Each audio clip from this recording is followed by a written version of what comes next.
Hello,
hello, hello. Hello, everyone.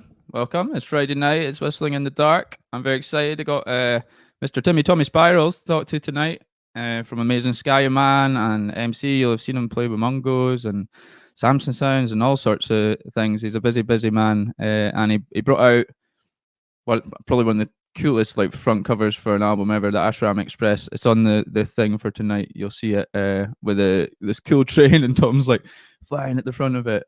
It's super cool. But yeah, I've been looking forward to talking to Tom for a long time, so I'm not going to chat too much just now. I will just quickly announce who's on next week. So next week we've got Anthony Paul from the Mickey Nines. He's going to be coming on and chatting us all about the production side of things on their new album, which is very soon to drop. They've had 3 singles out already.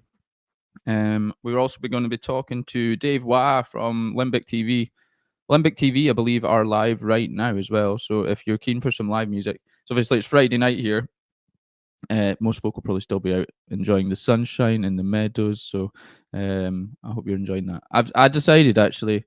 I was saying to Tom just before I came on. I was like, half an hour before I came on, I'm like, I don't know what I'll do. I'll like change my whole bedroom around and like change. I pulled this desk through, and so I'm in my bedroom tonight because I wanted to have a little bit more sunshine. It's kind of coming through the window a little bit. Oh, and big announcement. I talked to Dave Hook today, Stanley Odd himself. Dave will be coming on hopefully next week, if not the week after. But he's keen and we'll be sorting out a date as soon as possible. So excited about that as well. Right, let's talk to Timmy Tom.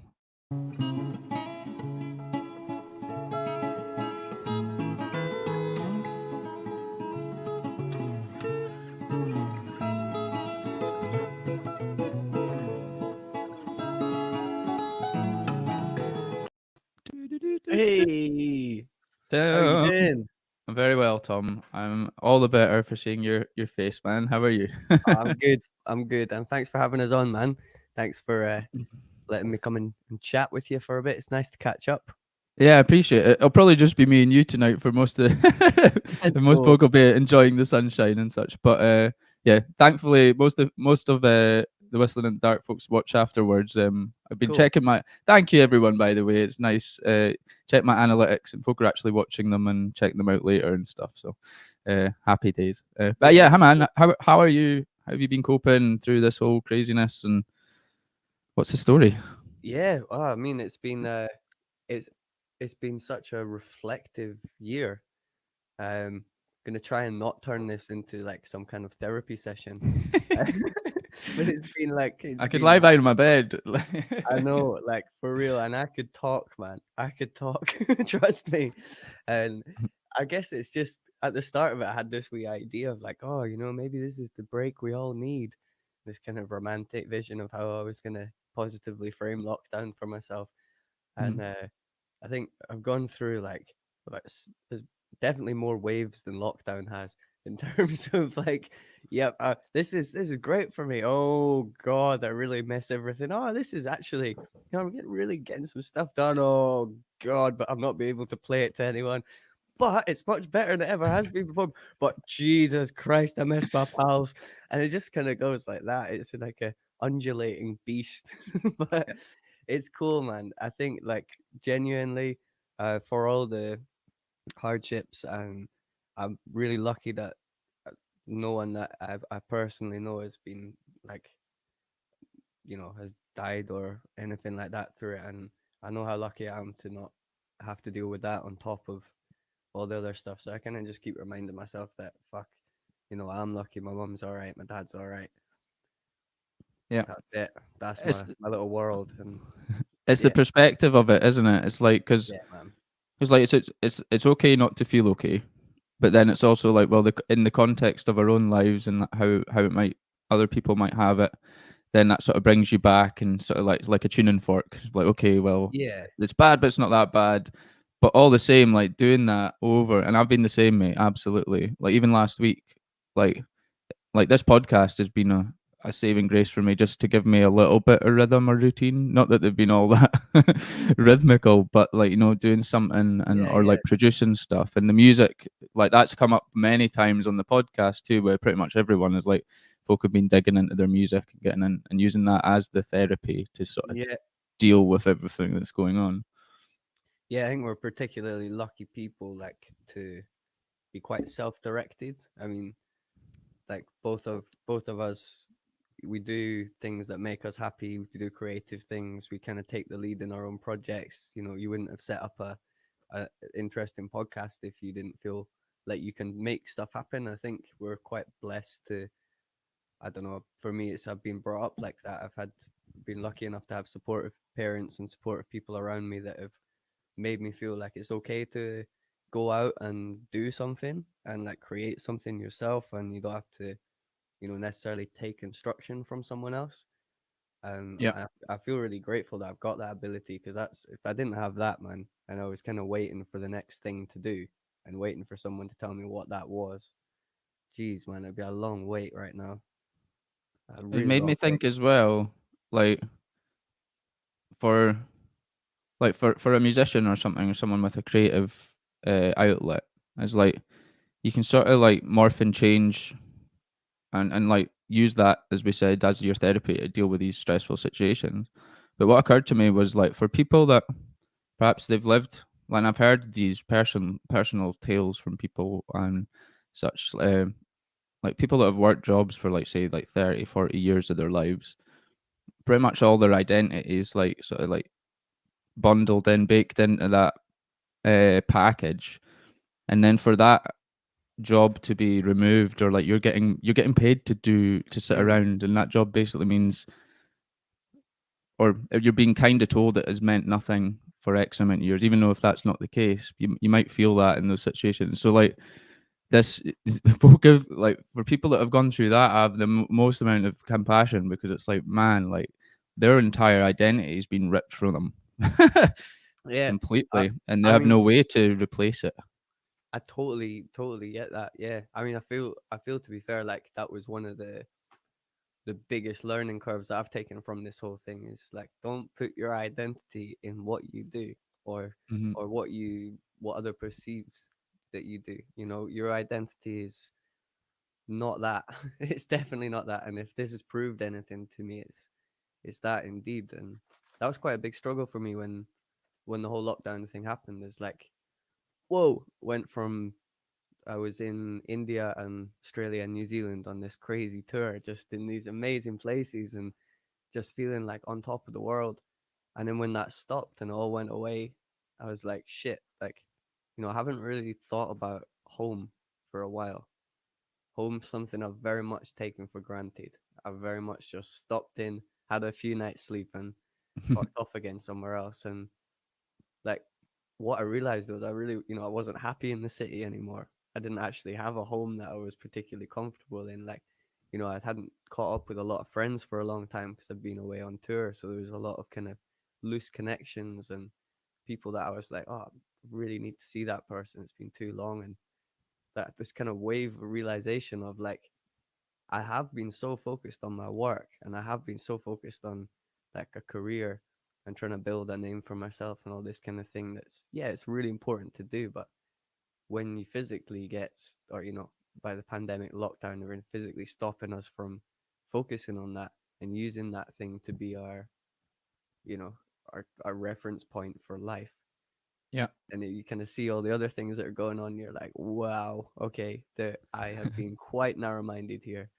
And I actually, don't think like, and well, I hear you. I think that's nice. You're being nice to yourself, but I think as well, it's like, no one's seen this coming, and like for like I'm in awe of you as like as a musician, and like what you've been doing the last few oh years. You're man, just your work ethic's crazy, man. You're a big inspiration to me.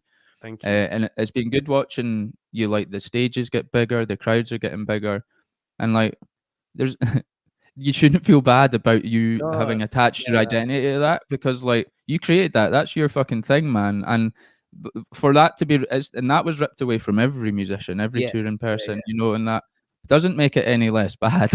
You know No, what I mean? It's no, still no. awful, awful. It's when you're on the rise like that, to have it cut off beyond your control. Yeah, And it must be. I can understand the frustration. How frustrating fully. that must have No, really been, mate. Like, it totally is. But I think it's just like if you, I don't know, if you strip it back a layer and stuff, we're all born little naked crying things, and then we assume the roles that we do throughout life, and those things can become more important sometimes than the hmm foundations that they were built on. And I think if I learn anything through this lockdown, it's like, okay, just keep your eyes on your foundation at all times, because if you've got that sorted, and the rest of it goes out the window, you're still all right. yeah. And that's, Oh, yeah, that's it. you need the rock, and you're your family, and like we're lucky as well. I always say like to be on this little part of the planet Earth called Oh, Scotland. right. Wow, what a beautiful place. We're very lucky. What a Like, chilled place. yeah. Have you always lived? Did you grow up in the West Coast? I actually was born in Glasgow. Um, Oh, all right, cool. I was born and raised on Sauchiehall Street. No way. Yes, Yeah, mate. That's yeah. awesome. Just up from Charing Cross, hmm in between Charing Cross and the Kelvin Grove Park. So I went to primary school up there until like primary three, then moved down to Scotland, moved down to Galloway, and yeah, grew up down in very, very rural Dumfries and Galloway. So I had this kind of split side of things, like loved the city and I was really used to the city and felt at home there, but also done all my growing up in the countryside. I felt at home there as well. So it's quite, yeah, it's quite lucky, I think, to have had both of those things going on in my life and feel at It's nice home to in have both the of them. balance, right? Yeah, It's like to like be able to go and chill, because I mean you like you're like me. You're in go to all the festivals around Scotland and stuff. And like when you go to a festival, I get that same feeling as I get when I go down to like I uh shout at the horses and the cows down here, or like I just need totally. that chill day. And festivals were that for me, but like with this with the culture there too and the busyness of a city, but in a nice countryside setting. And man, oh, that would be a beautiful thing Mm. to be permanent. Well, right. When like I've had this thing, I've told a few people this, like over the years when maybe I've been taking some mushrooms or different psychedelics and things, I have this returning sort of like vision dream of like, and to me I don't know what the hell it is, but it's like when you go back to the same dream and you can Aye, sort of recognize it, or you can recall it because you've been there a few times to people. So kind of that sort of feeling within, where I keep going back to this place, and it's like a medieval Kilburn. So it's like Kelburn whoa, Garden Party, say, but like it's all the flags, and there's like clans, and like the flags have got different colors, and like I'm going round and I'm like I'm just going around just sort of like murraying about saying hello to people, and like something bad has happened. I don't know what it is. Everyone's descended to the country for whatever reason. And I remember just being overwhelmed with like this feeling. I remember playing my guitar at the fireside, like you do at a festival, and just and then being remembering like music is a service. Like if everything goes to shit and everything crumbles and disaster happens, if I've got a guitar, I can still be of service to my community round a fire. And that was like a big moment for me. But I always go back. I'm like, are we heading towards this dystopian? Well, it's not very dystopian. It's not like sci-fi, cyberpunk, but like into the fields. Yeah, But yeah. back to that festival way. I don't know, maybe. I don't know if it's reoccurring that much. That's it. I get you, man. I've always felt like that as well, especially when you're on trippers and you're at festivals or these. It's very easy to get that kind of that connection with like a time gone by. I've definitely felt that before as well. No doubt in my mind. If I come home from these experiences, being like, I think moving, I think moving to the countryside would be a great idea, and we'll get all my pals together and we'll set it up. Like, it's crazy how many people go through the psychedelic experience and come out the other end of it going, "Yep, that's the fucking key. That is what we need." It's Yeah. really amazing that so many people do kind of come to this conclusion that that would be such a nice way to live, and it's so simple, it's so there, and then it's also so hard for everyone to grasp that it just carries on into the next, It slips you through know. our fingers because we're holding on to Tesco bags. I think something like that is a good metaphor. What a succinct way to put it. Yeah, man. No, Uh, for real, man. But I can't wait to get back to them. I think I've got a renewed sense of appreciation and a renewed sense of worth for them. Like you were saying this thing about, you know, you're able to always be a service to your community, mhm. and how much, how much that is actually important, how much that's been stripped away from us this year has really made me see, what we can do for a community, what we do provide, and Uh, how valuable that is. And we're being told by the government that what we're doing isn't actually worthwhile as well. So it's like a double fuck Fuck you, you. and it's like that Yeah. makes me even more like juiced up to be like, right, come on then. You want a Aye. revolution? Yeah. No, I get you, man. I think there's a part of it. It's like those guys never ever told us that what we do is a good thing. Like, No. I don't know what do we expect. Like they never really enjoyed people making art and music that essentially tries to subvert and undermine their main power structure. They never really liked that in the first place. So I'm not really gonna go to them for any advice. Definitely not career advice. That's for sure. Uh, No, man. It's just like talk about Frustrating though. it's like kicking while they're down, Yeah, and I don't like it doesn't sit well with me. And like all these people that are like they devote their lives to helping. And the funny thing is like most of the good art is like picking apart the bad parts of government and policies and politics and life and yeah, whatever. It's like the cauldron that we can perceive everything through, and then they must know that. yeah. I mean, They're like, stop them. of course they do, and at the same time, it's like in a kind of, I don't know, in a really like, I don't know. I'm not saying I agree with them in any way, shape, or form. But in the sense of like, it's not something that is ever gonna run out.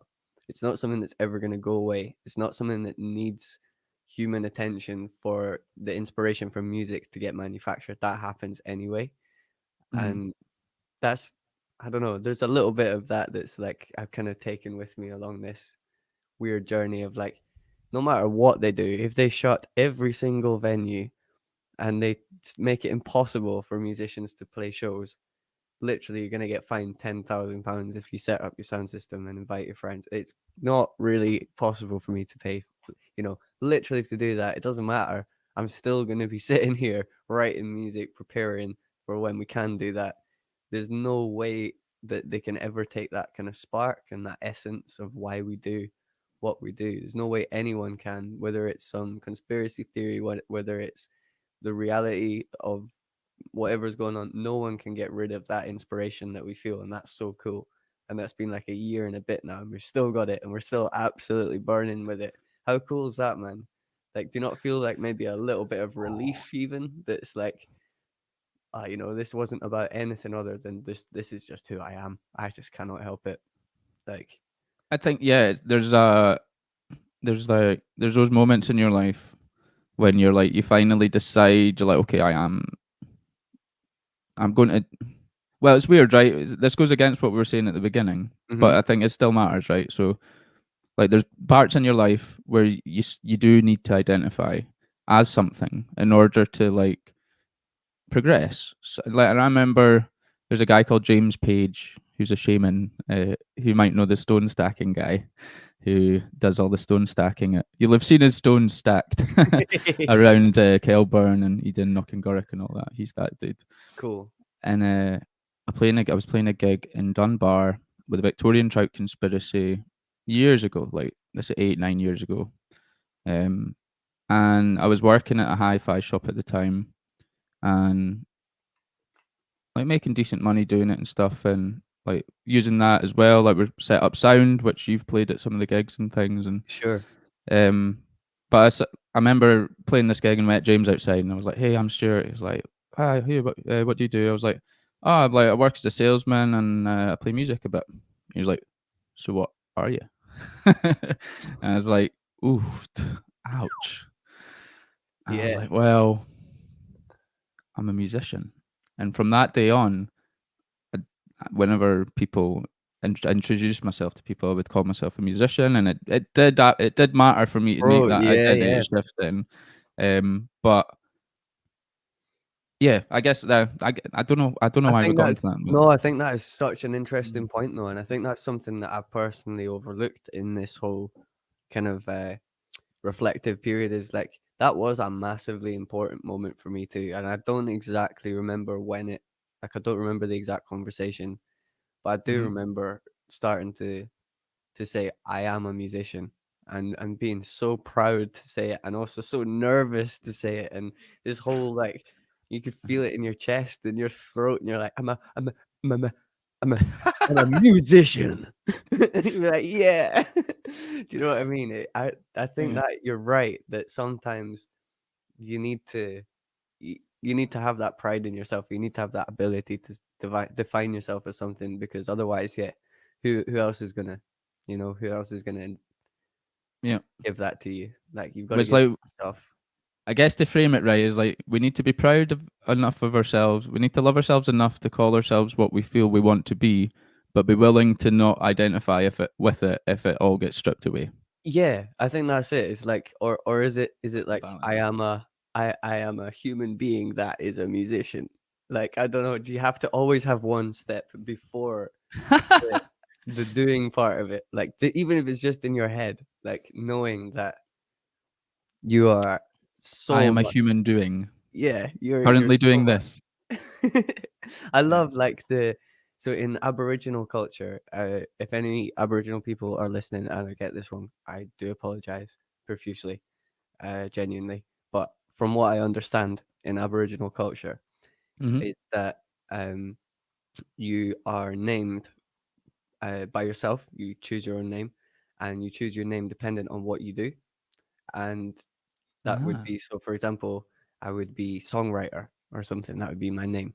And if I got bored of writing songs or I got intrigued by, climbing hills and I just got absolutely passionate about that and I all of a sudden just wanted to devote my life to that, the way that I would do it, and this is so cool, I would have a party. So I'd ring you up and be like, yo, Stuart, I'm going to change my name. Gonna change my name, bro. You got to come around. I'll get all my friends around. And then you would all have to guess what it is that I've changed my name to. And Oh wow, you have to and guess. yeah, yeah, until somebody guesses, we got a party. The party goes on, we play music Oh. and there's a fire and stuff, and you just have to work it out. And once you've worked it out, that's I me. guess if you're climbing hills every day, be like, "Where's Tom?" He's like, "He's Yeah, way yeah, off up yeah. another hill." I'd be like, "Oh, he's changing his name." He said, This is "I it. think Yeah. we know what it is." But like, what if it's a total secret? What if you've taken up like secret crocheting, like Yeah, this is in the it. night time or something? Or It everyone's might- like Yeah, yeah. You're gonna be crochet, right? And you're like, no, no, no. Where did you get that from? No, man. Have But you visited have you been out to the outback in I've Australia? no, I've never made it to the outback in Australia. I'm kind of gutted about that, to be honest. But the closest thing I've been to Aboriginal culture is a festival called Rainbow Serpent, Whew, which is awesome. It's so cool, man. what a name! I'm writing it down because I I know, don't want to right? forget Yeah, that at all. Like Rainbow Serpent. festival. Where's that in Australia? Yeah, that's in Victoria. But it's on. Whoa, Let me try and get this right. that looks cool. Warren Dingy land. Um, Warrendingi? yeah, Warren Dingy land, and that's like the it's the meeting place of the Kulin Nation. How cool is that for a name of an Aboriginal tribe? They're called the Kulin Nation. Yeah, With a C. I think so. I'm not sure. Well, it doesn't matter. No, it doesn't. It's the fucking Kulin Nation Warren Dingy meeting place. And Check that out, oh people. yeah, you got it up there. Yeah. Oh, mate. I went there to play with Mungos and Dread Squad and 420. So they have this big dub reggae stage and it's fucking sick. And then Whoa, it's all psychedelic that's and wild. amazing as well, man. It's really cool. And it's I'm all there. based on Aboriginal culture. So they have Oh, wow, really? Aye. yeah, they have Aboriginal elders camped out. Like they build all these amazing traditional huts, and the land is like really sacred land. And they do Aboriginal ceremonies to open the festival and close it. And there's like Incredible. workshops and chats all weekend. It's fucking great, man. It's really cool. Oh, it's got, yeah, getting Burning Man vibes and Yeah, Envision. Have you seen Envision Festival in Costa Rica? I, no, no, I've not. it gives me that. So, what was it like though, going out there with Mungos then? Mate, Oh, that's bro, incredible. it was nuts, man. Like, so the first year I went out there, it was kind of half personal mission, half wanting to go and tour. Hmm. The woman that I was with at the time was an Australian woman, and so I wanted to go out there and obviously meet her people and see her world and stuff. So I managed to like get this DIY tour together, literally just through Facebook and Instagram or whatever, just messaging different people and being like, "Yo, can I come and play? Like, I've I've done this in the past. I'll be there. I'm free and easy," and managed to link some gigs together and had a really good time, like really sick time. Met amazing people out there. And then the next year after that, got the shout to go out there with Mungos, and it was a funny way that it happened as well. It was originally Charlie P and Mungos were meant to go out there, and the like month before or something, he got a problem with his visa for going out there, and so Oh, that never. got cancelled. And there was this like month of like, you might be going to Australia with Mungos, you might not. That was a fucking horrible month. Hmm. Oh It's no. like, oh please, please. I mean, I hope everything's fine for Charlie, but please, can I also do that? That'd be great. And then when we did go out there, fucking hell, man, jeez, it was another world. Like, comparative to the first tour that was so DIY, and this one is just like incredible, man. Everywhere we went, we were just treated like kings and looked after so well, and people respect them so much, rightly so, for all the work they've put in over time. And it's They have an incredible following now. Like, yeah, it's I nuts. looked at their numbers recently and online, and like you go just a couple of their YouTube videos and it's in the millions. You check their Spotify, like they're I don't know, like I up there with probably one of the most famous sound systems, Yeah, like world I'd say so. internationally now. Like, In terms of like the sound system community, in terms of contemporary sound systems, uh, not necessarily like your like Sir Cox and Dodd sound system or something that like started the whole thing, or like mhm, these more, or like the originators. I think in terms of contemporary sounds, yeah, they are absolutely in they are the Manchester United or the Liverpool, or they're in the fucking top. yeah. I would say Celtic or Rangers, but there's way more than two sound systems in the world. So yeah, No, yeah. that'd be a terrible world if we managed to like wind it down to two Oh my sound god. systems. You can go Yeah, see Larry or Jim. That's yeah. it. That's your choices. If you go to Larry's Yeah. gig, make sure you're not wearing your gym top. Did you? Weird segue. There was, the band Sham 69. I've heard of, yeah. Why Heard would of I have them? heard of them?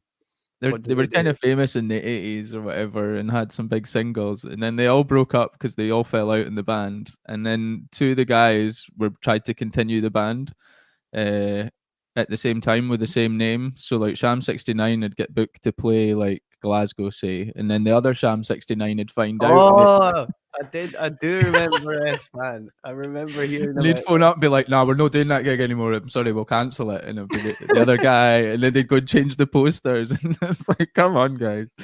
this. Good That's laugh so though. bad. I can't That's remember why hilarious. I thought that up, but anyway, yeah, back to Messenger and that. How did you get in tow with those guys, and like get what's the sort of setup? Do you go and like MC over their tunes, or do you work on collabs together and work stuff from fresh, or Yeah, how do you do it? I st- I'm a myriad of different ways. I got involved with them through the first time I like heard of like dub and reggae was pretty much Mungo's tunes. From an older friend of mine that had been to Knockengorrick, and he'd heard Mungo's hi-fi, and he came back, and I remember being gone over some family dinner with my family and his family, and we were upstairs in his bedroom, and he was like, "Oh, I was at Knockengorrick Festival, and there was this Mungo's hi-fi." And I had never even heard of reggae sound systems at that point. So I literally pictured in my head this guy Mungo with his slightly larger than average home hi-fi setup, and I just thought it's him in the campsite, and it was class. And I was like, that sounds really good. And then the next thing I'd heard was like I'd heard that same friend, he was called Xander Gisby, and he was actually one of the original founders of Samson Sounds. He built the sound system with Anders, Wow. Xander and Anders. Um, and so him and Anders were playing in a little band together. I can't remember the name of the band. It was yeah, they were sick anyway, and they were playing a Mungo's rhythm, the Mexican bean rhythm in their band live. And I was Okay. kind of getting like secondhand, like they were experiencing this stuff. They were a little bit older than myself, and then they would tell me about it or hear it, and I was like, okay, cool. I'm gonna check out Mungo's online. I bought their album.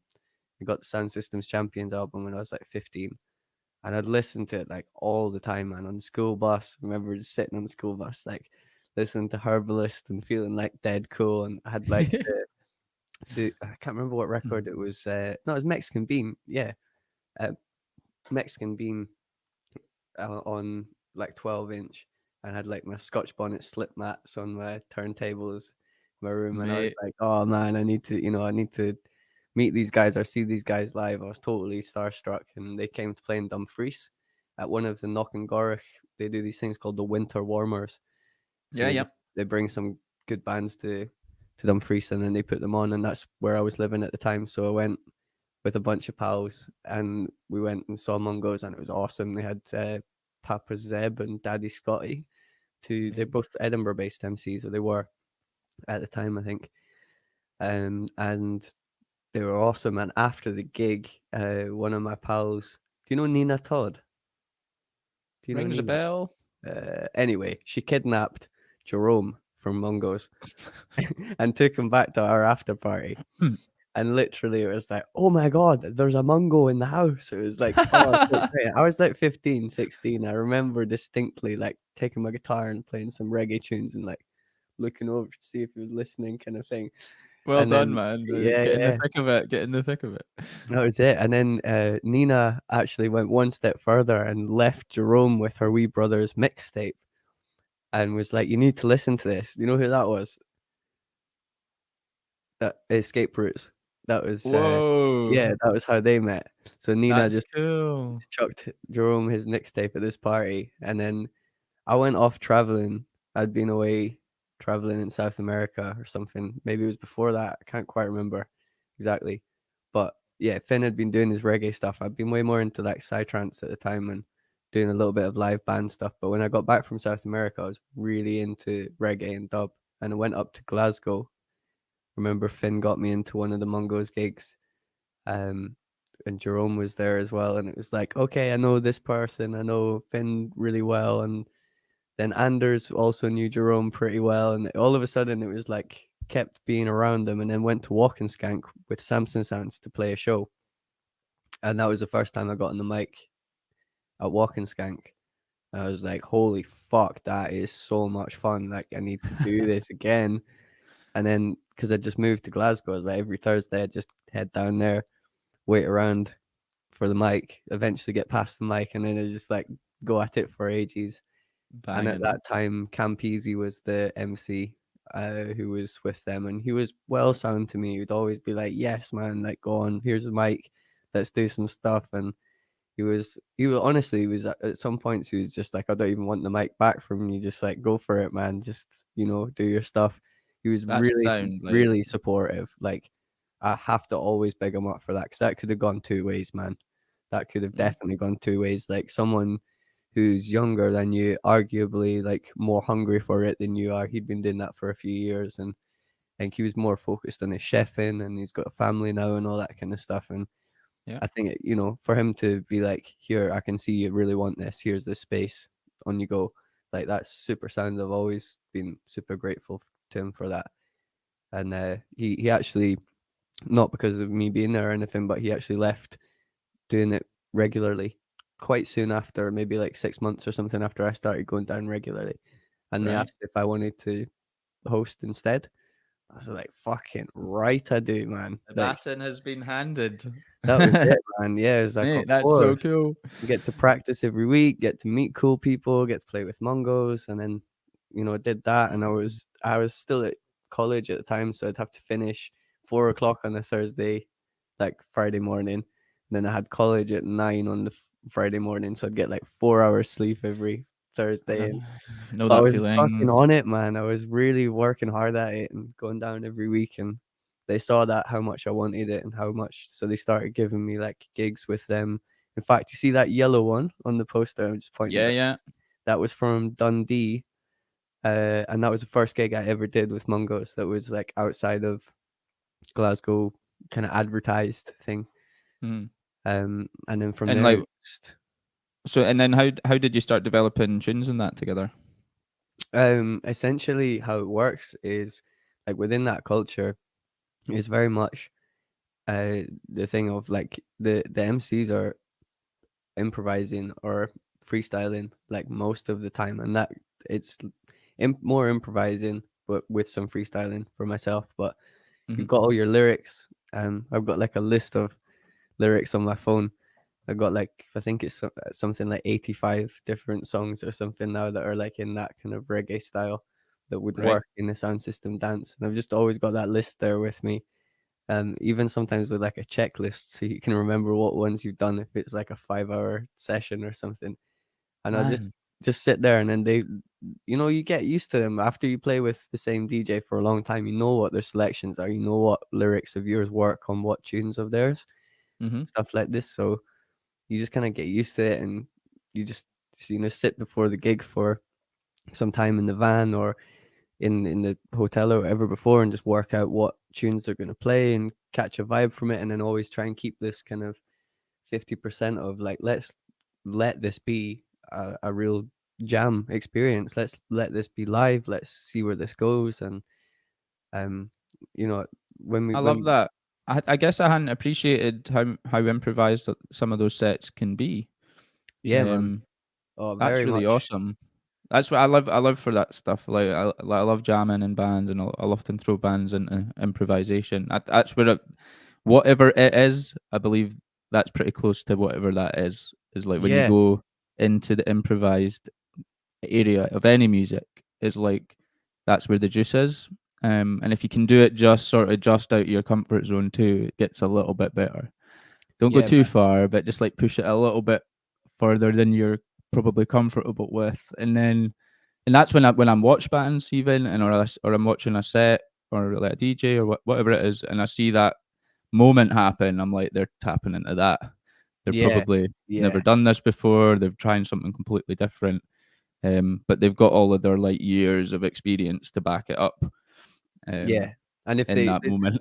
kind of like what we were talking about before. Like, they are that thing at that moment, but they've got their foundation there, and they've worked hard on their foundation. And Yep. If they slip up, they can just go right back to their chorus and it's fine. It's all good. They know what That's they're it. doing. Yeah. And How did you like find it going from doing like the first time I seen your band, man? sure. uh, I was I was at Knockengorrick. It was Thursday night, and I was very excited because I hadn't been to a festival in ages, and it's normally the first one of the year that I make in it the to. in the bar stage by any chance? Yeah, Oh and man. like Thursday night, and I met a guy outside, and I took 2 or 3 drops of this very beautiful liquid, and I watched your set, man, and Far that out. I was on some other planet. I remember the Do you vibe in remember there, what mate. year? Though it was fucking insane. Do you remember That what year it was? Like it's like 2015 or something like 2015? that. Yeah, Maybe man. 14, 15. That Thursday night bar slot. Like, say what You you want played about. forever as well, or at least it seemed like you played Say, forever. this is it, man. Say what you want about the rest of the festival. It's fucking brilliant, and the Mungos session at the end is a massive highlight. But that Thursday night in the bar, fucking hell, man! It's no rules. The sets just go on. You've got like every band merging into one band. I always remember you'd always have an extra horns player, an extra fucking fiddle player. You'd have 2 extra singers, and someone would come on playing like a tin can that they'd scrunched into a wee ball. They're just making a noise with it. Like everyone was there. It was class.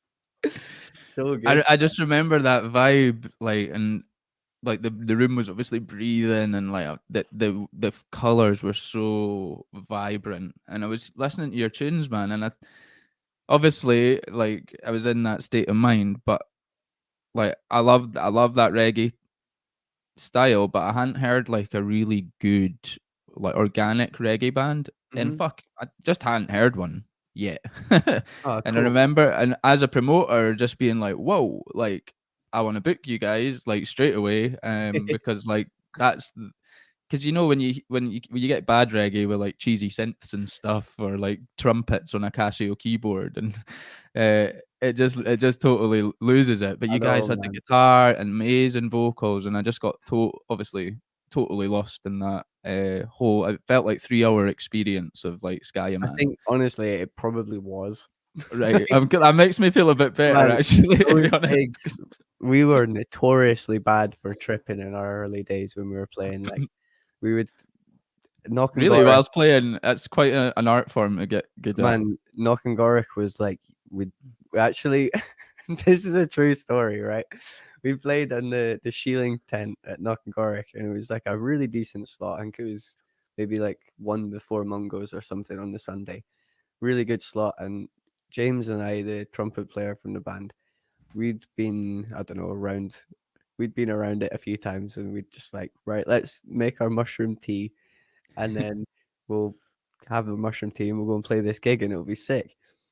And drank this mushroom tea. James had his, gave some to Tommy, some to Robin, um, some to Polo, and some to Rue. And then went to the stage, went to play, played the gig, and it was fucking awesome. There's a hilarious picture of me with like this mad owl above me, just like, like fucking. I was loving it. Great show, man. We were all buzzing off it.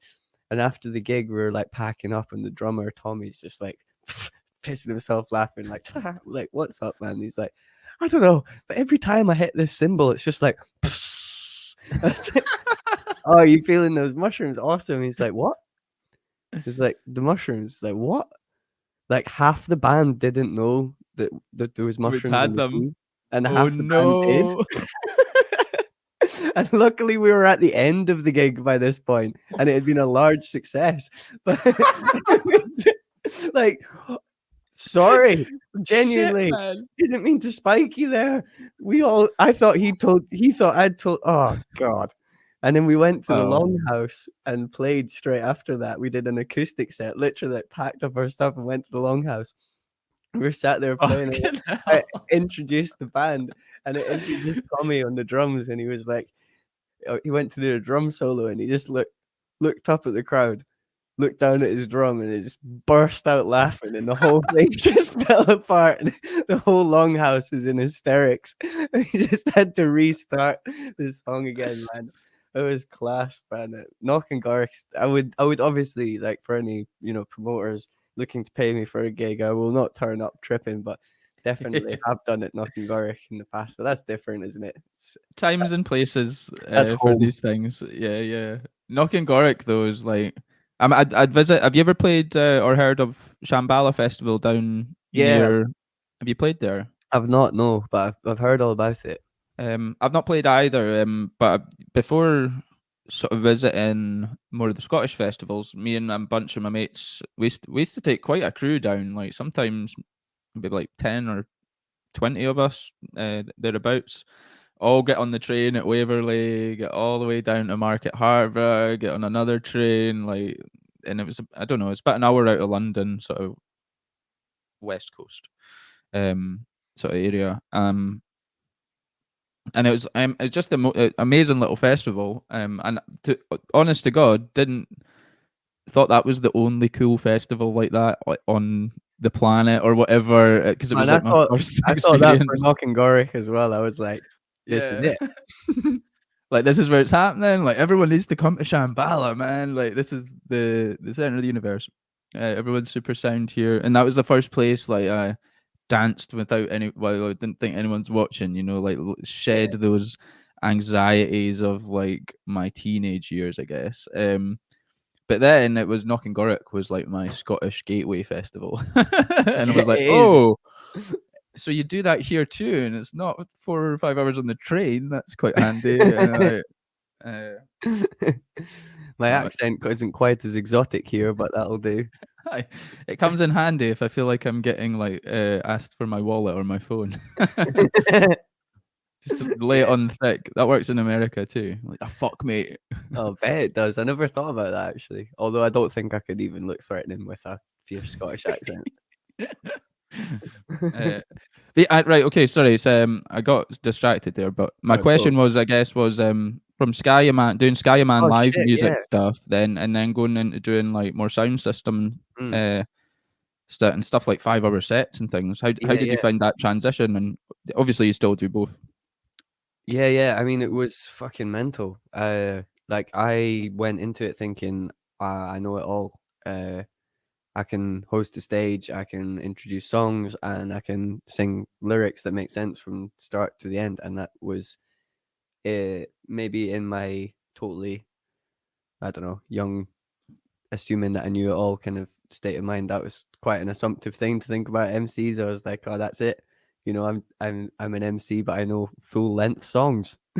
Like that was, and I thought that was all it was. And then very, very, very quickly, I think as soon as I got a chance to be in a session with, you know, the likes of, trying to think who some of the first pro MCs that I was shared the stage with, people like Solar Banton, I think, yeah, Solar Banton, Horseman, Mhm. Parley B, like a few of these guys that's like just could notice the difference.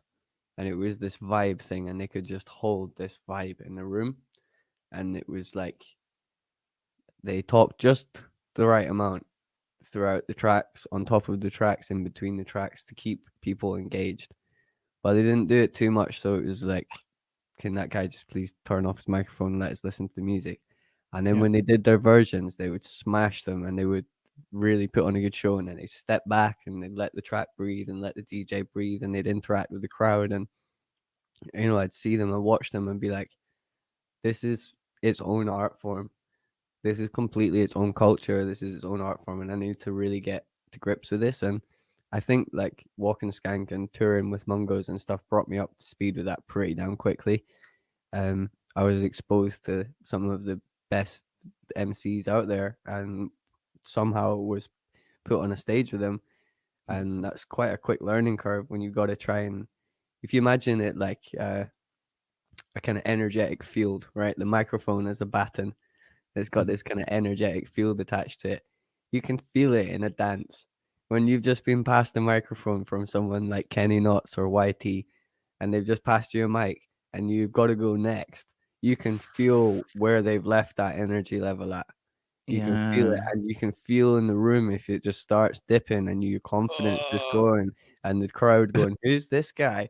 Why has he got the mic?" And you can feel that, and then you're like, oh shit, no, and then you got to be damn sure that you've got some foundation there, and you've got some lyrics to use, and you've got some melodies and some reason to be on a microphone, and Mhm. I guess you just build it up, but it was a massive Mate, learning curve.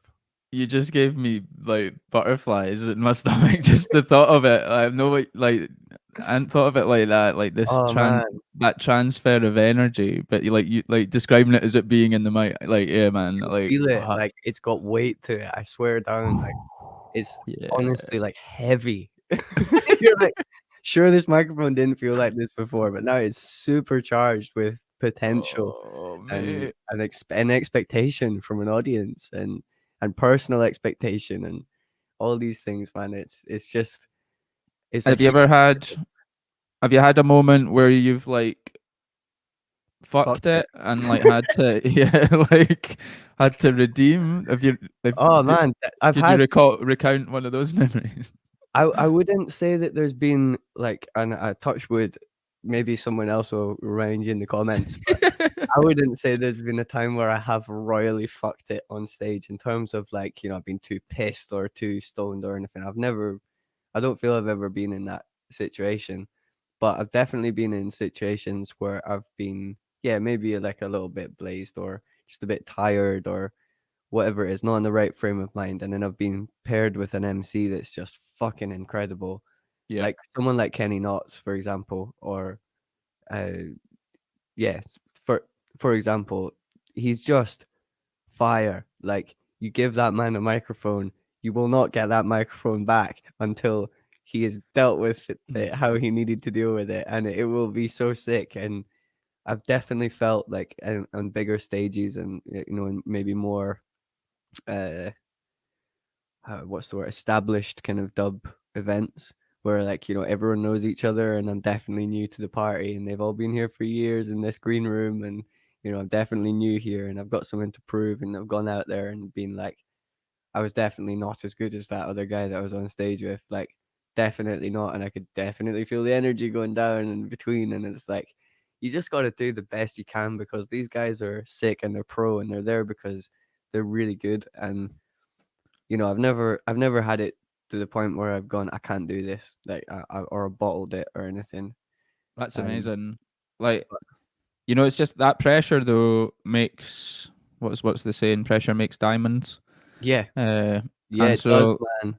and people like that will know that too because they likely will have had that, but from their Mr. Miyagi and so on and so forth down the line of sensei and teacher and student. Yeah, But I like that. I do like that about music in general, just the sort of inclusiveness of it, um, compared to other things, and people's musicianships, and obviously that can differ even from genre to genre.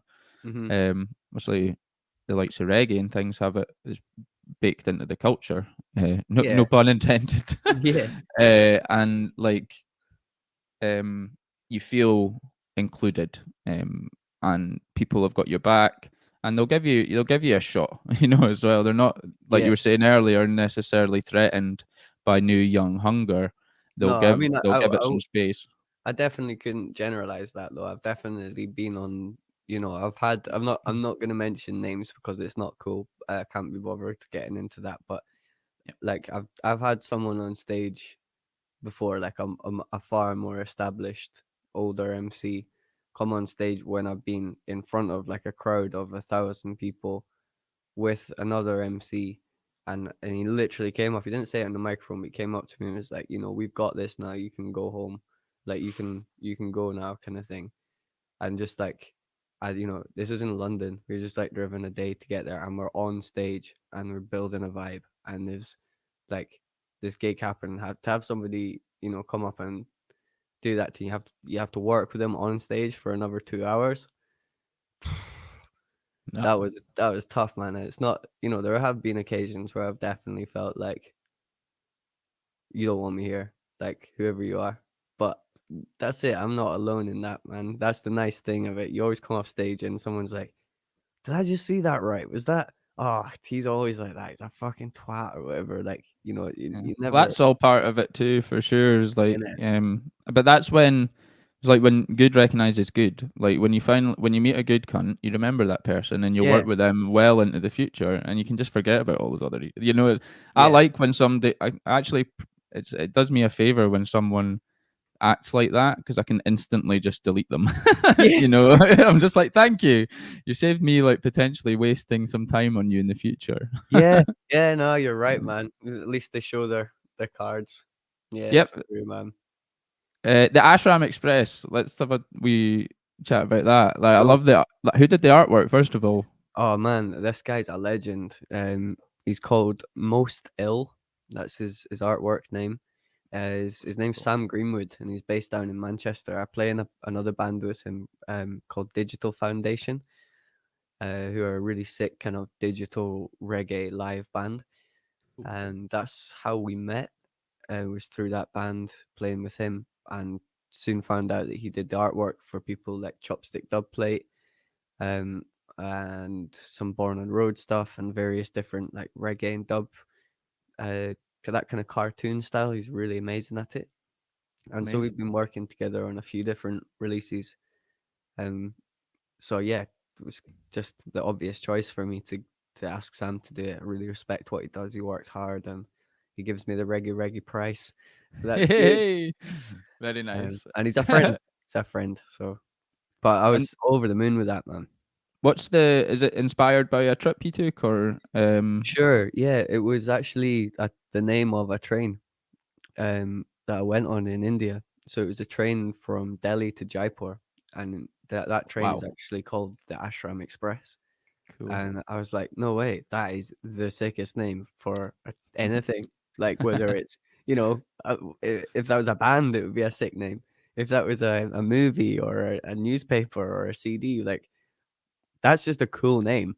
The Ashram Express. For Yeah, I would for read that for sure. exactly, yeah. So I was just sat on the train on my beat up laptop making this rhythm, and I just called it the Ashram Express, and then I ended up, writing vocals on it, doing different things. I was like, I can't change the name. It's got to be called the Ashram Express, even though it has nothing to do with, except I wrote it on a train at the start, and That's that's all how. you need, though. These Totally, little man. nuggets of truth that like stem out into an album. Yeah, I remember sitting on the train, and I don't know if you get this feeling. Like, I think probably most creative people do, but throughout your life, you go through phases, or throughout my life, I've gone through phases of being able to have an idea and really clearly follow it through and come to a conclusion and be like, yes, I did that. And then other points in my life, I've had these kind of sticking points where I've like keep trying to make something happen. It doesn't quite happen. And at that point, I'd been feeling a little bit like, because I hadn't put out my own production for a while. I've been doing a lot of collaboration since the band split up, or since Sky and Man split up, and I've been doing lots of collaborations and not really taking ownership of one project. Mhm. I've always been doing it with other people. And I was sat on this train feeling like I need to do this, but I'm a little bit scared to set myself this challenge in case I don't see it through. Because I'd already said to myself that same thing about another project that no one's heard of.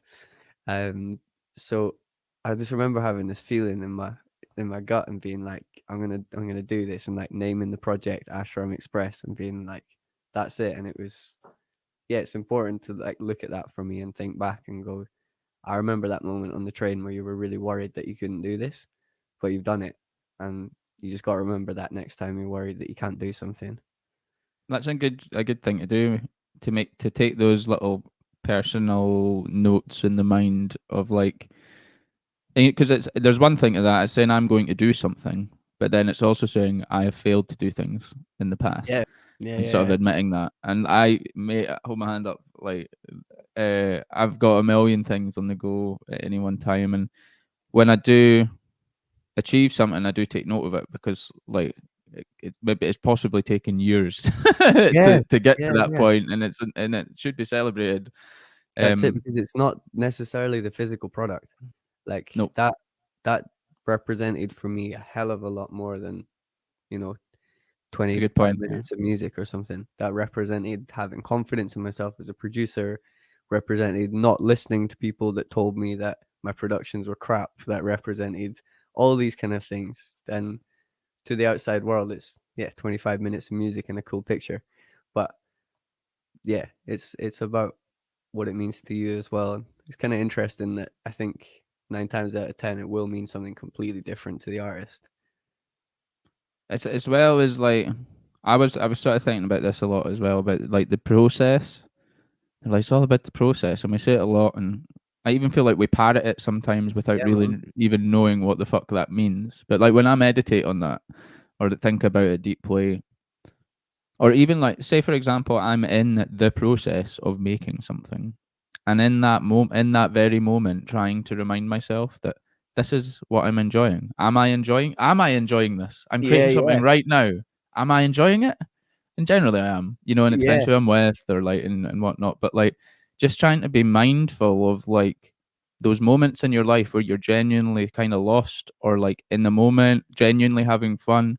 You're not just doing something for that product at the end to be like, look, I did an album, and no, or look, no, I did no. this, or look, I did that. It's like all of these facets of like, I guess neuroses, or it's everything, like all ends up pouring into projects. Like, um, Yeah, that's it. When I see people who are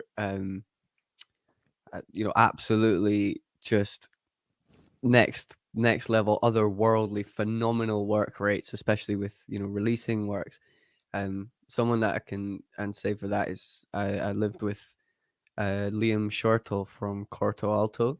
He's an incredible jazz musician for the last few years, and his work ethic and his ability to focus on a project and see it through and just declare that he will do the X, and then he will do X fucking squared. Like the yeah. guy's on it, man, and it is really amazing watching someone like that work and just being like, I how can you just walk in a straight line?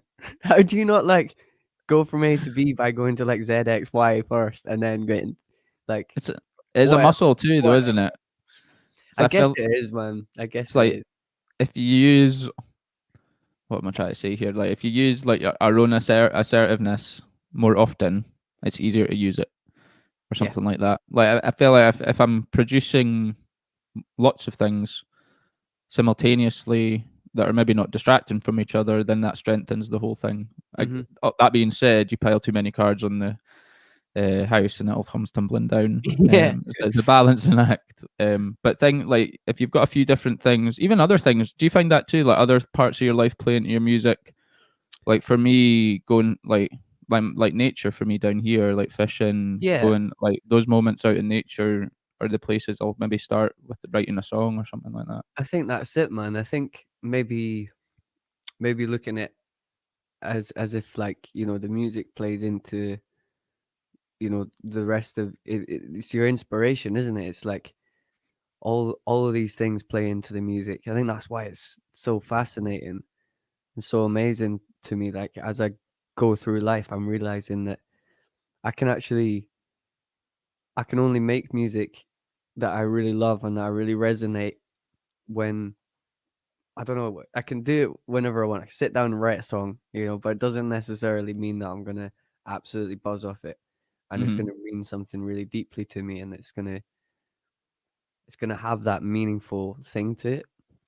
And you Um, want to share it, like because there's yeah, sometimes you finish something and you don't want let's anyone to go. hear it, or Yes, other times you whatever. finish something and you're like, I really want to shout about this because it fucking Yeah, matters, it like does, yeah, man, and yeah. it's like I kind of see those sets of lyrics or whatever as they kind of boiled down like if it's like a funnel, your Mm, experiences of everything from that day you were walking around or what you felt and what you felt last week and all these things pile up on top of each other and just get to a point where you're like, oh, I need to fucking write that down. That yeah. makes total sense to me like this. And oh, I feel so much better after writing that. I feel like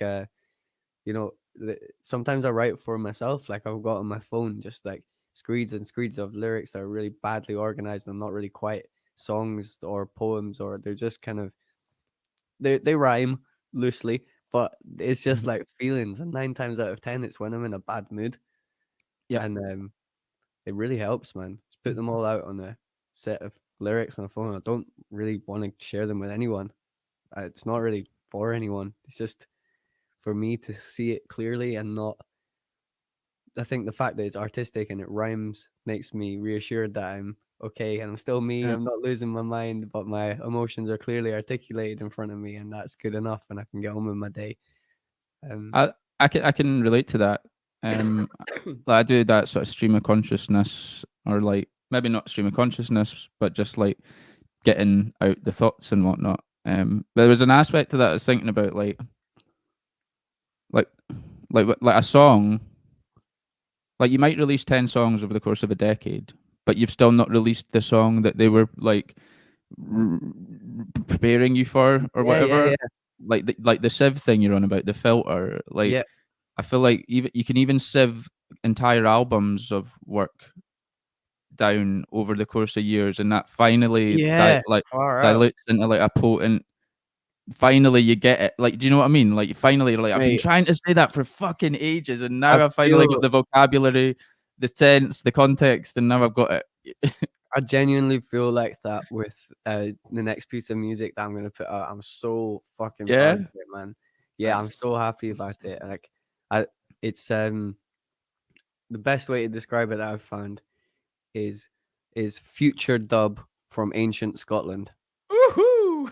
Yeah, that's the reaction. Yeah, Fuck yeah! it's cool, man. It's sick, and it's like my whole journey boiled down to this point. Like all Really? the psychedelic side of music that I love, and that whole creative, like magical, mystical storytelling element is that, and it's also heavy steppers, and it's sound system orientated, and it's dance floor orientated, and then it's traditional Scottish music that's been rewritten and reinterpreted in that way.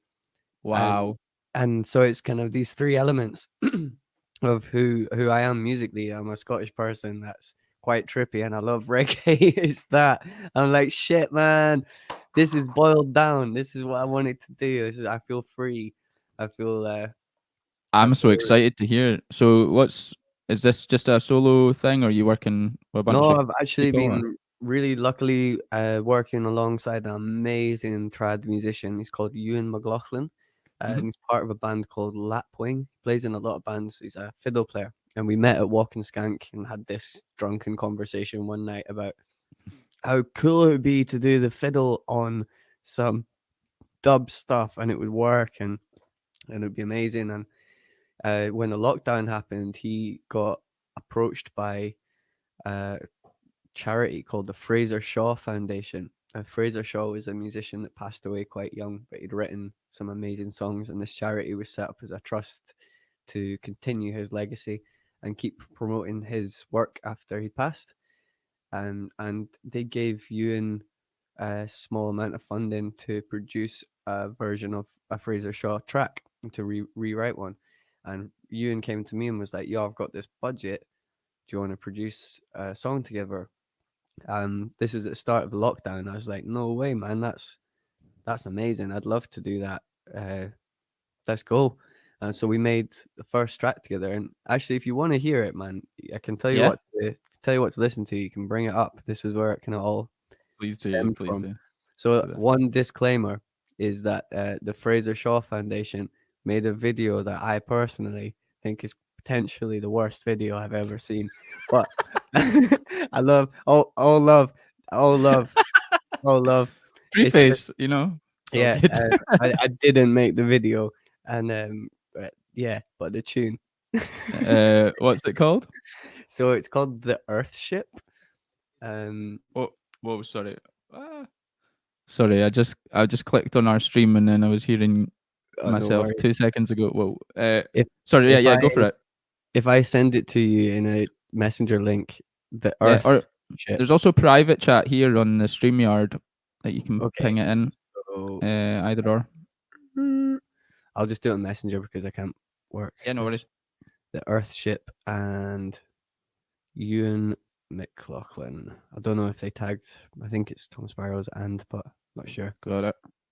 The Earth So yeah, ship. You and my this is the original track that we made. So before I play it, I'll just say this was the first one that we made, and we thought this is fucking cool. I want to make more of this, and so we've made a full record, 12-inch record, which is Whoa.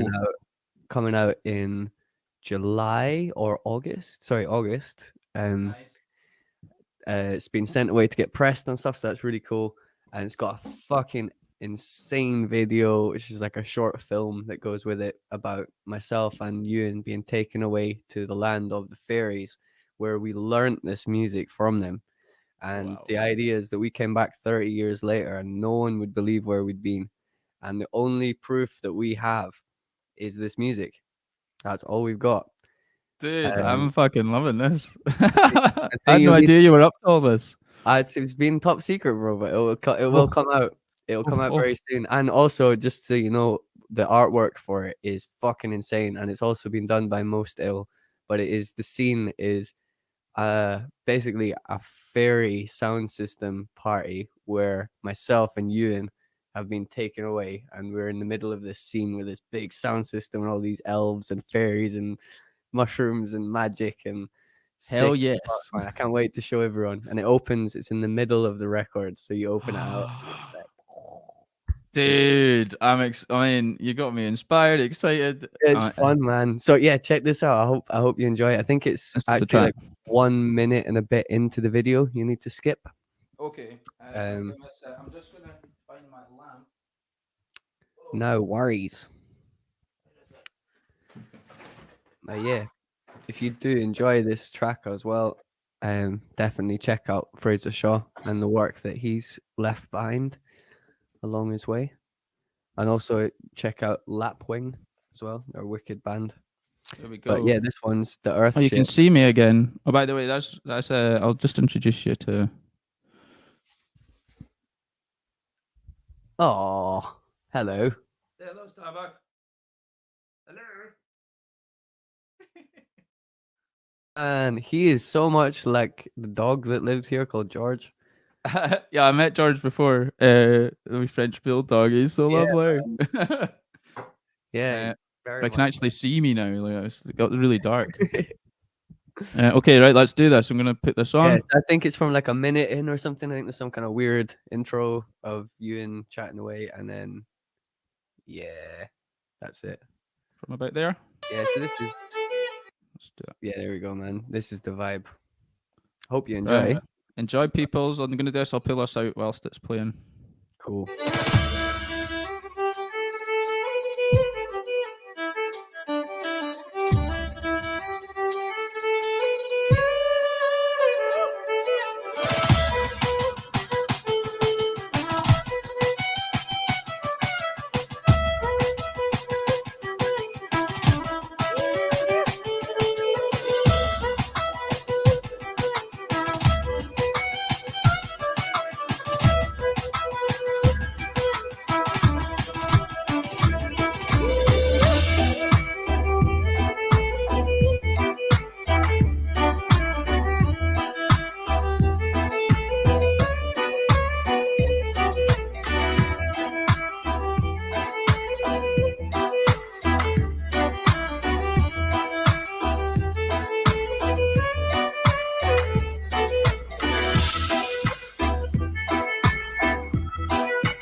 Mate, oofed, You like it?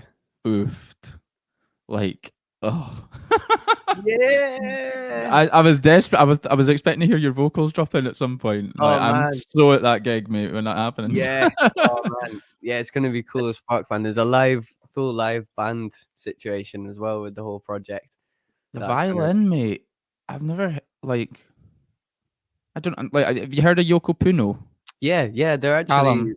actually funnily enough. I was part of. So Ewan, who is the violin player on this track, Hmm. he's in another band called Lapwing, who released uh, remixed his EP today. Who Yoko Ah, Ono were actually part of as well as myself. interesting. They're Tiny in little connection. Scottish world. Yeah. Yeah, exactly. Yeah, I was gonna say like I've heard like some Scottish trad music in electronic format through him, but not proper like with that dub reggae beat. Was just Nah, like, oof, what the it's fuck? not. It's perfect though, like because It's not been done. Like I've you done my don't get research at this point, man. I've looked around and like yeah. there's some more like bandy reggae with some bagpipes on top of it that it's not the same thing. It's not dub. And then there's Bagpipes. some yeah, so there's a guy from England called Sons of Arqua who are like this mad like kind of psychedelic dub band, and they've got a little hint of it, but they've also got loads of like tablas and Indian stuff, and also just like they're just a whole thing of their own. But except that, I've not seen anyone doing this. And I'm like, what the fuck? Like, Nah, it makes perfect. I guess it's just that when what I was expect right from because I just went through the experience. So mm, what I was expecting was the violins to be shrill or like kind of piercing, and it mm, might have taken away from it. But as soon as that came in, whoever recorded like those strings, they were so mm. full of body, Oh, like a nice. reggae track. You know, like when you hear like an organ and like a Yeah, Bob yeah, Marley yeah. track or something like that. It's that natural, organic sound that I was, and it totally came through, and it made it way better. It was fucking. I had Class. it. It sounded really fat in these headphones. Uh, I'm glad you enjoyed it, man. So yeah, there's a full record of that ilk, that nature, that vibe coming out Banging. in August, and a really um ridiculously thought out feature length film movie song thing to come along with it. Wow. It'd be fucking cool, man. Um, What's it like doing a full concept thing like that from awesome. start to It's finish? it's Like, another one of these things that I've like talked about a million times and never followed through. mhm, And I feel so uh happy with myself that I've actually managed to go, okay, here's a piece of music, here's a story that goes with it, here's the art, here's the video, here's the sound, here's the graphics. Oh, cool, here's the concept. And realizing that as a musician, yeah, like music is the easiest way that I can express my creative self, but it's not actually the only way. Like I really enjoy making videos, I'm really enjoying thinking about artwork. mm, And actually I without sounding like, blowing my own trumpet or whatever, I'd say I'm more of an artist in general, someone that has artistic visions rather mhm. than just a musician or, you know, I uh, know. I think that's a fair point. And like with musicians in general these days, we're all doing a million jobs. yeah, yeah, Um, yeah, and as like if I think it comes with a love for the art. I thought about this too. It's like that if you have a deep felt passion for what you're doing, then you're not going to be satisfied by learning one aspect of it really well. yeah, So that's you it. want you see someone doing something and you curious mind, like what's that? How's that? How can I envelop and weave that into my works and stuff that I'm doing? And then also what you realize is like if you don't take control over those things or at least trying to have some input in them, you can lose a lot of the impact of a piece of work if Yeah, I you're full. think that's a lesson I've definitely learned the hard way along the way. Yeah. Yeah, for sure, man. Just like the difference between putting your all into a piece of music and releasing it and then giving away a lot of that to someone else. Mm-hmm. And fingers crossed that they churn it out Because the way you'd like. Because there's delegation out of laziness, then there's delegation out of like this person is perfect for the job. Yeah, that's it. And there's also delegation out of just, I don't know, necessity, or not being able to feel like not having all the skills to do the thing you want to do, or Yep. Yep. whatever. But yeah, no, definitely, like the more you can do yourself, and the more you can articulate your ideas, the better, really. Um, Are you although, going to be putting flute into this new project? You play yeah. the flute really well. There's lots of flute in this as well, which is really cool. Sweet. When That's did you been start really playing the fun, flute? man. Like 16, something like 15, 16. My dad got me a flute for my birthday, as a surprise, which was fucking cool. And it was just a band that I'd been listening to. I don't know if you will know them. They're pretty obscure. They're called Spongle. Mm. Yeah, I do know them. I used to play in a sort of prog band, and Oh our yeah, of course. drummer was heavy into Spongle. Yeah. Yeah, Heavy. you're either heavy into Spongle, or you've not heard the Spongle. Oh, he And was heavy. He was... yeah, man, they're fucking sick, man. And the guy, I guess you remember Raja Ram, is like the frontman of that band, and he's like this 60-year-old dude straight out of the 60s, still rocking it in Goa with his balding head and his white hair and his shades and his epic flute solos. And I was like, you know what? If there's one guy that I want to be like when I'm 60, that was it. And all I thought I had to do to become him was learn the flute. So Fair dues, man. that was where that came from, man. I got the flute, and I remember, like, before I could play any melody on it whatsoever, I was already sat at my laptop, just like loads of delay, loads of reverb, and then just be like, "Doo." Yes, that's it. Cool. Ableton open, start making some like trippy sounds. Like, I don't actually know what the notes are on the flute. Like, I don't know where a C is, for example, or it's really Yeah. frustrating when I come to play with jazz musicians. It's the most like frustrating moment, but for all the other times, I'm just purely just going with it. What sounded good and what I felt would, right. honest to God, I thought you were classically trained, mate, the way you play that thing. No, not at all. You trust me. Get in a room with me and ask me to play on these cards. I will fucking take my time. Fair dues. I It's can good I that can hear like it by ear, but that's it. I do that too. I'll grab a random instrument or like people give me things, and if I can get one note out of it, I'm the same. I'm like, okay, cool. Loop pedal out. Yeah, That one note is fucking banging. that's it. Because that one note, what does it do? Leads on to the next one. That's the fucking ticket, man. I was trying to explain that to someone the other day. They were saying that they find it hard to take instruction on instruments, and yet they do enjoy playing with them. I was just like, just play with it then. Like, don't worry about learning it. Like, just play it. You'll fucking struggle not to learn it if you play with it. Yeah, if you're like, imagine you're like trapped on a ship for 13 weeks going across the ocean, and all you've got is a flute. You're That's probably pretty much my lockdown, bro. yeah, Sitting in the bath, trapped in the house with a flute. Did you get in on the sea shanty shit? Oh my god, man! I got asked to do the week after that took place, so I also do some teaching work. Cool. And Is that the Academy of Music and Sound? You no, went there, did you? I did go there, yeah, Yeah. but no, this is our own company actually. It's called the Sound System Project. Ooh. And I'll talk to you about it just after. But yeah, I got approached by some local yachting, what was it, like a local shipyard, who do some youth activities, and the guy was like, I was wondering if you could maybe facilitate a workshop where we could write some sea shanties with the young folk, and because the sea shanties are fair popular at the moment, so we could write some sea shanties. And it's like, this is mad, man. This guy Nathan Evans, what a glitch in the matrix. Like, can Yeah. you imagine waking up and being that dude? Like, you've just recorded this sea shanty, and the next minute, like, Trailer Park Boys are doing a cover of your sea shanty. Like, it's on the Tonight Show. It's all over the world. You're sitting there going, what? What would you Like, think though, what? mate? It's like the internet and what it's become, and these things like people can propel into the stratosphere of fame It's in like insane. an hour or two. But like, how can the human brain calculate that different, like that extreme change? Like, do you know what I mean? Over a sea shanty as well. I know, What? but like, the tune's banging. I fucking love the tune. And here, I actually, oh my god, can I share my screen with you? Can I share the sound with you? Yeah, yeah. Well, Shit, if hold on. it's let's try Oh, it. Let's try it.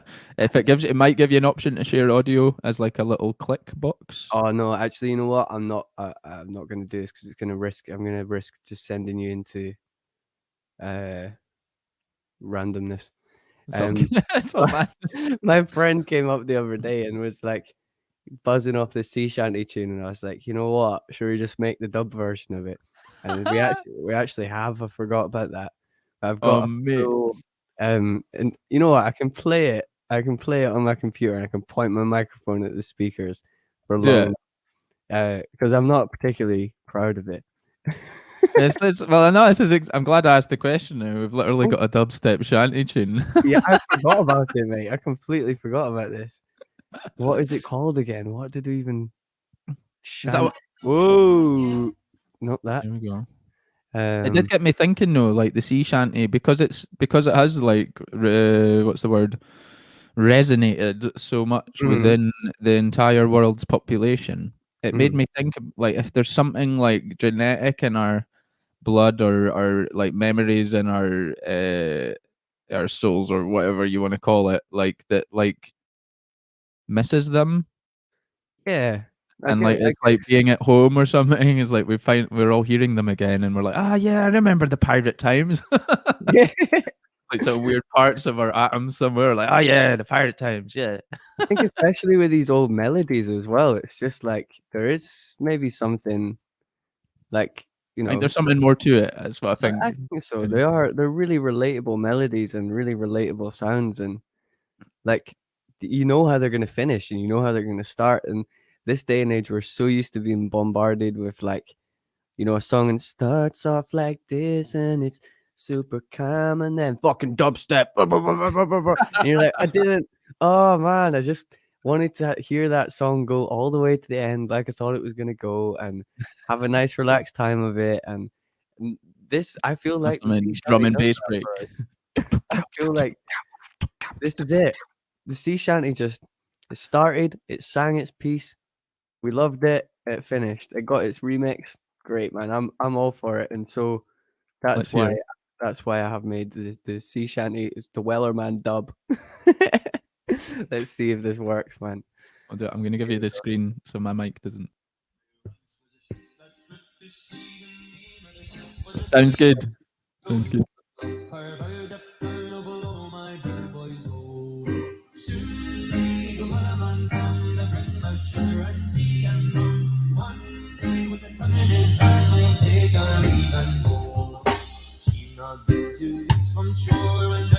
Yeah.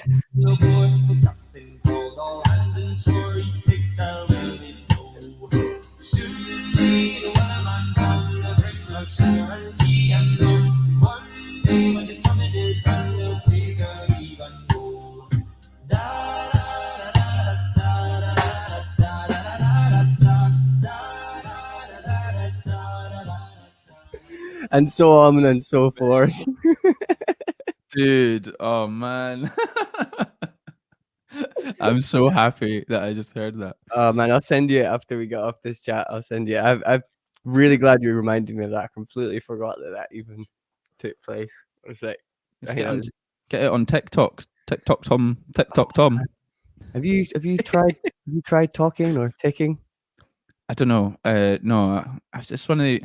I think it's what I reached an age where I feel like there are people that are far younger than me now, It's and scary, isn't it? and like Let's be I real, it's fucking terrifying. and I think it's like it's always that case. Like in the past, it was like, well, the technologies are like the thing that split us. And it's like so like my mum and dad are like, oh, what's this new PlayStation thing? It's like we had Commodore 64 in my day, and like so now it's happening with apps. So it's like, oh guys, we knew MSN and Bebo, like what this TikTok generation, So all the same, as a musician, I feel like I should probably tap into that because it's like, well, you shouldn't really choose how your fans access you, but I don't even really know what it is properly.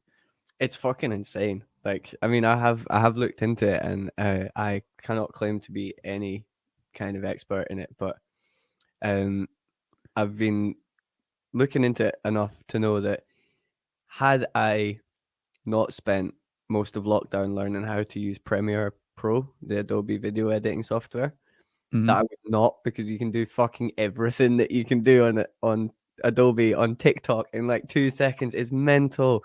Like it's the What? most incredible video editing software. Like legitimately, if you were to task someone with putting everything you need to make a video very quickly into the smallest, most consumable, user-friendly package, that's TikTok. It's fucking Fuck. nuts, man. Like it takes, I hadn't realized that. Never yeah. heard it described like that before. Well, I don't know. I don't know if I would have ever described it like that before, but making, because I make content using Premiere and using these big fucking Me apps that too. are, and Mhm. then I look at TikTok and I'm like, shit. So I could have made that in 3 seconds, or it's just ridiculous, Yeah, and I'm Lynn. so like I'm happy for them. These Gen Z folks that have got it all sussed, but I can't help but be like a little bit fucking frustrated, man. Like, I hear you, gee, man. Like, because it's like, okay, because but let's fuck it. We're just gonna, like, it's like, okay, well, these apps and things, they're like the pompous musician inside of yeah, me is yeah, like, well, it's not like true art, or they've not spent a long time working on this, and like it's not a concept, or like it's just a frivolous idea thrown together, and now they're paying their rent because of it. yeah, And and it's like, okay, but then it's like, well, fuck, what if we start like pulling on that thread? It's a bit, exactly. it's just a dangerous. So like, It's not the one, man. That's the thing, because it's, yeah, like you say, you start pulling on that thread, and it's like, oh well, that's not art. They didn't put enough time and effort into that, and then that guy yeah, sold a oh, banana and he just put it you're, on a wall in an art gallery and sold it for 50 million quid or yeah, something. I don't Like, know. You're somebody you're ate it. you're not super tough because you're not, living outside in the wild and fending off the wolves. Like it's okay to have a house and use the things that are available to us to create shit. And I don't know, there's a part of me that's Yeah, like, nah, I'm just better. I'm blatantly just better. Like let's get to grips with this shit. Let's learn TikTok. Let's fucking go. And at the same time, let's not uh be afraid of maybe being older than I was. yeah, Cool. exactly. That's cool. But to be honest, right? See if you put Twitter and TikTok next to each other and you spend an hour on TikTok and an hour on Twitter, you'll come off the hour on Twitter feeling absolutely depressed as fuck. You'll come off the hour on TikTok having seen some hilarious dances, some really funny videos, maybe heard some cool tunes. Like Yeah, it is like a far more vibrant, fun place to spend your time if you're gonna it's just a on good that. point. But it's like, I was. Well, now I'm in. I'm think I'm going to have to go down some TikTok rabbit holes, because now my question is, Yeah. because okay, well, if it's like the friendly face of the internet, where you can expect to be confronted with happy videos, music, cat memes, sort of thing, Yeah. uh, on mass, as opposed to like Twitter, you're saying, which is probably going to be hate speech and Yeah. madness Political going on, arguments. and just echo chambers of hate. Yeah, There's bound to be a crossover, a slight crossover, where like these, like all the conspiracy theory folk and all the folk in these different groups and things, the right wing groups, etc., that will yeah. be like, okay, we need to take advantage of TikTok. So That's there'll right. probably be examples of like I mean, extreme groups trying to use it, or like, have they yeah, tried? Do you know of any of that? like the only thing I'm thinking, I don't personally, but I'd fucking love to try and see somebody explain how coronavirus is actually a 5G conspiracy through the medium of interpretive TikTok dance. Bro, I'd be into that. Like I'd listen way more than I have done, If someone actually used it. Like that's why. How do you channel hate speech into interpretive dance? I don't know.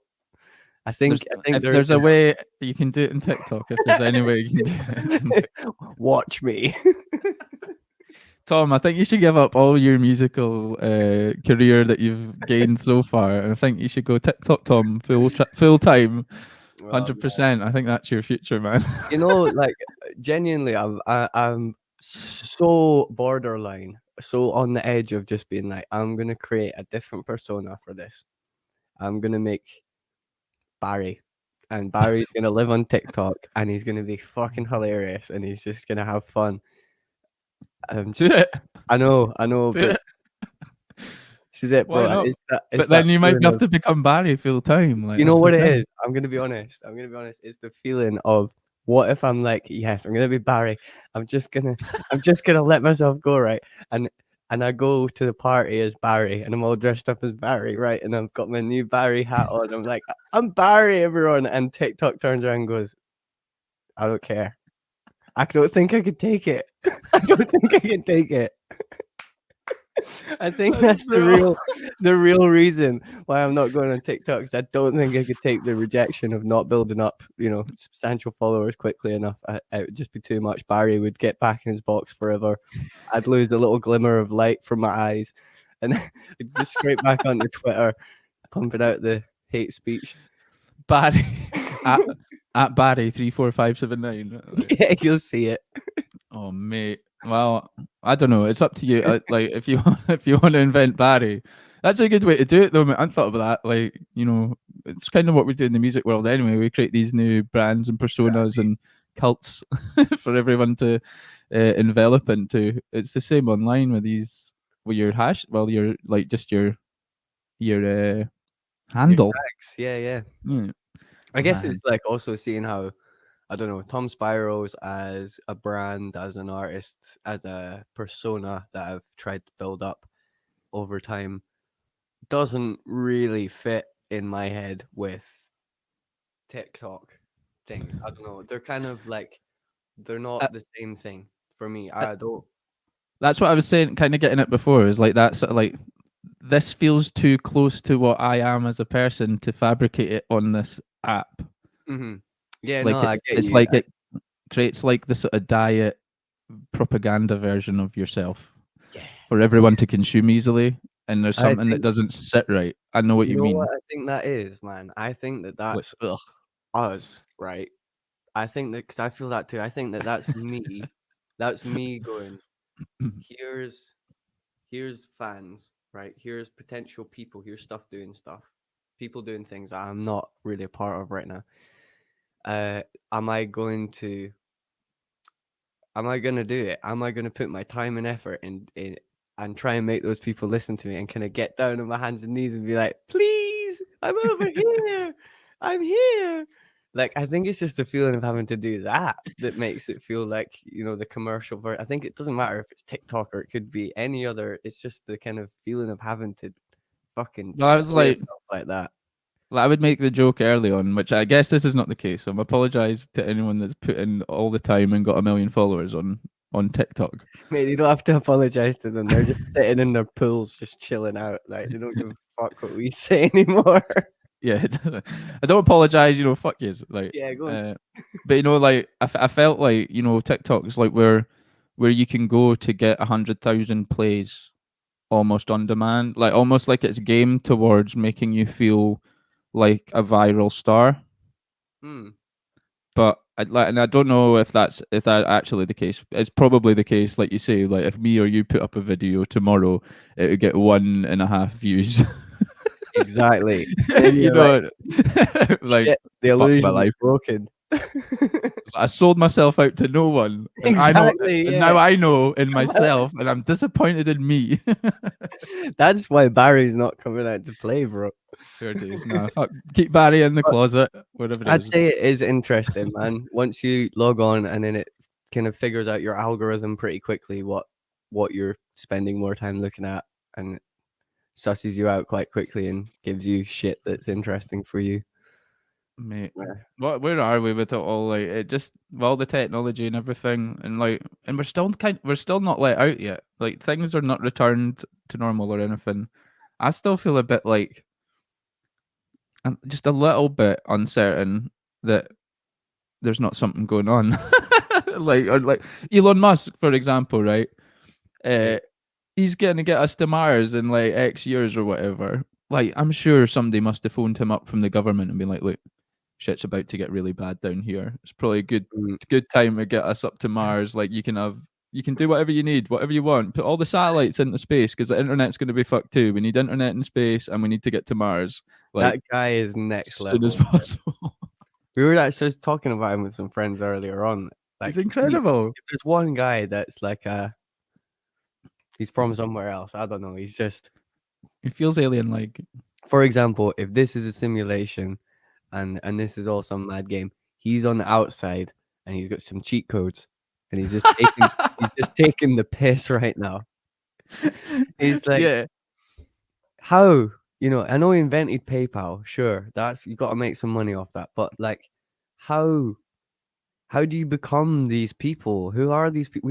Have we had people like Elon Musk? Has there been an echelon of society like Elon Musk in the past? I don't think so. I don't I think think that it's. ever existed.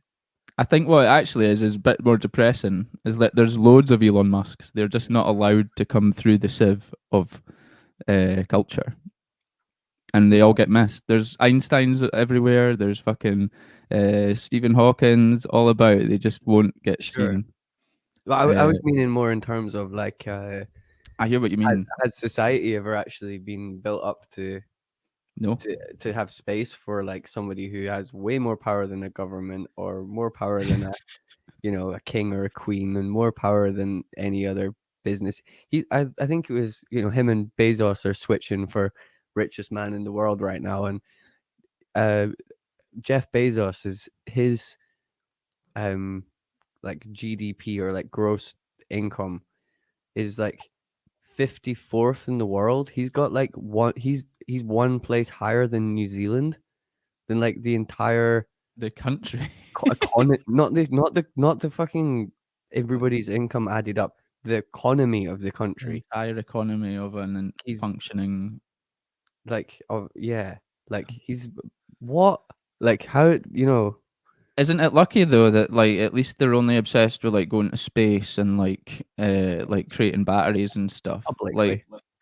publicly, sure, but like I mean, it's Yeah, a good but point. It's like well, if say more Elon Musk start to become more regular, like that upper echelon mm, becomes like catered for within our societies, then there's going to be like a myriad of different people throwing obscene money at stuff that we have no say over.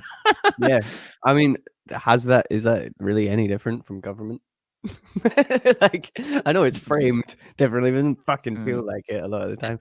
if he wants to stick me on a fucking rocket to space and I can be the Yeah. first guy to play a gig on Mars, happy to do it. I'll even take a one-way ticket for that one. I Would think you?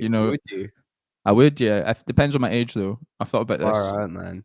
I think if I was like 40 plus, with the whole and no family, etc. If Yeah. as long as I'm still just on my own and all that, and I got the offer, one-way ticket to Mars and play the first gig, but I'm probably going to die there.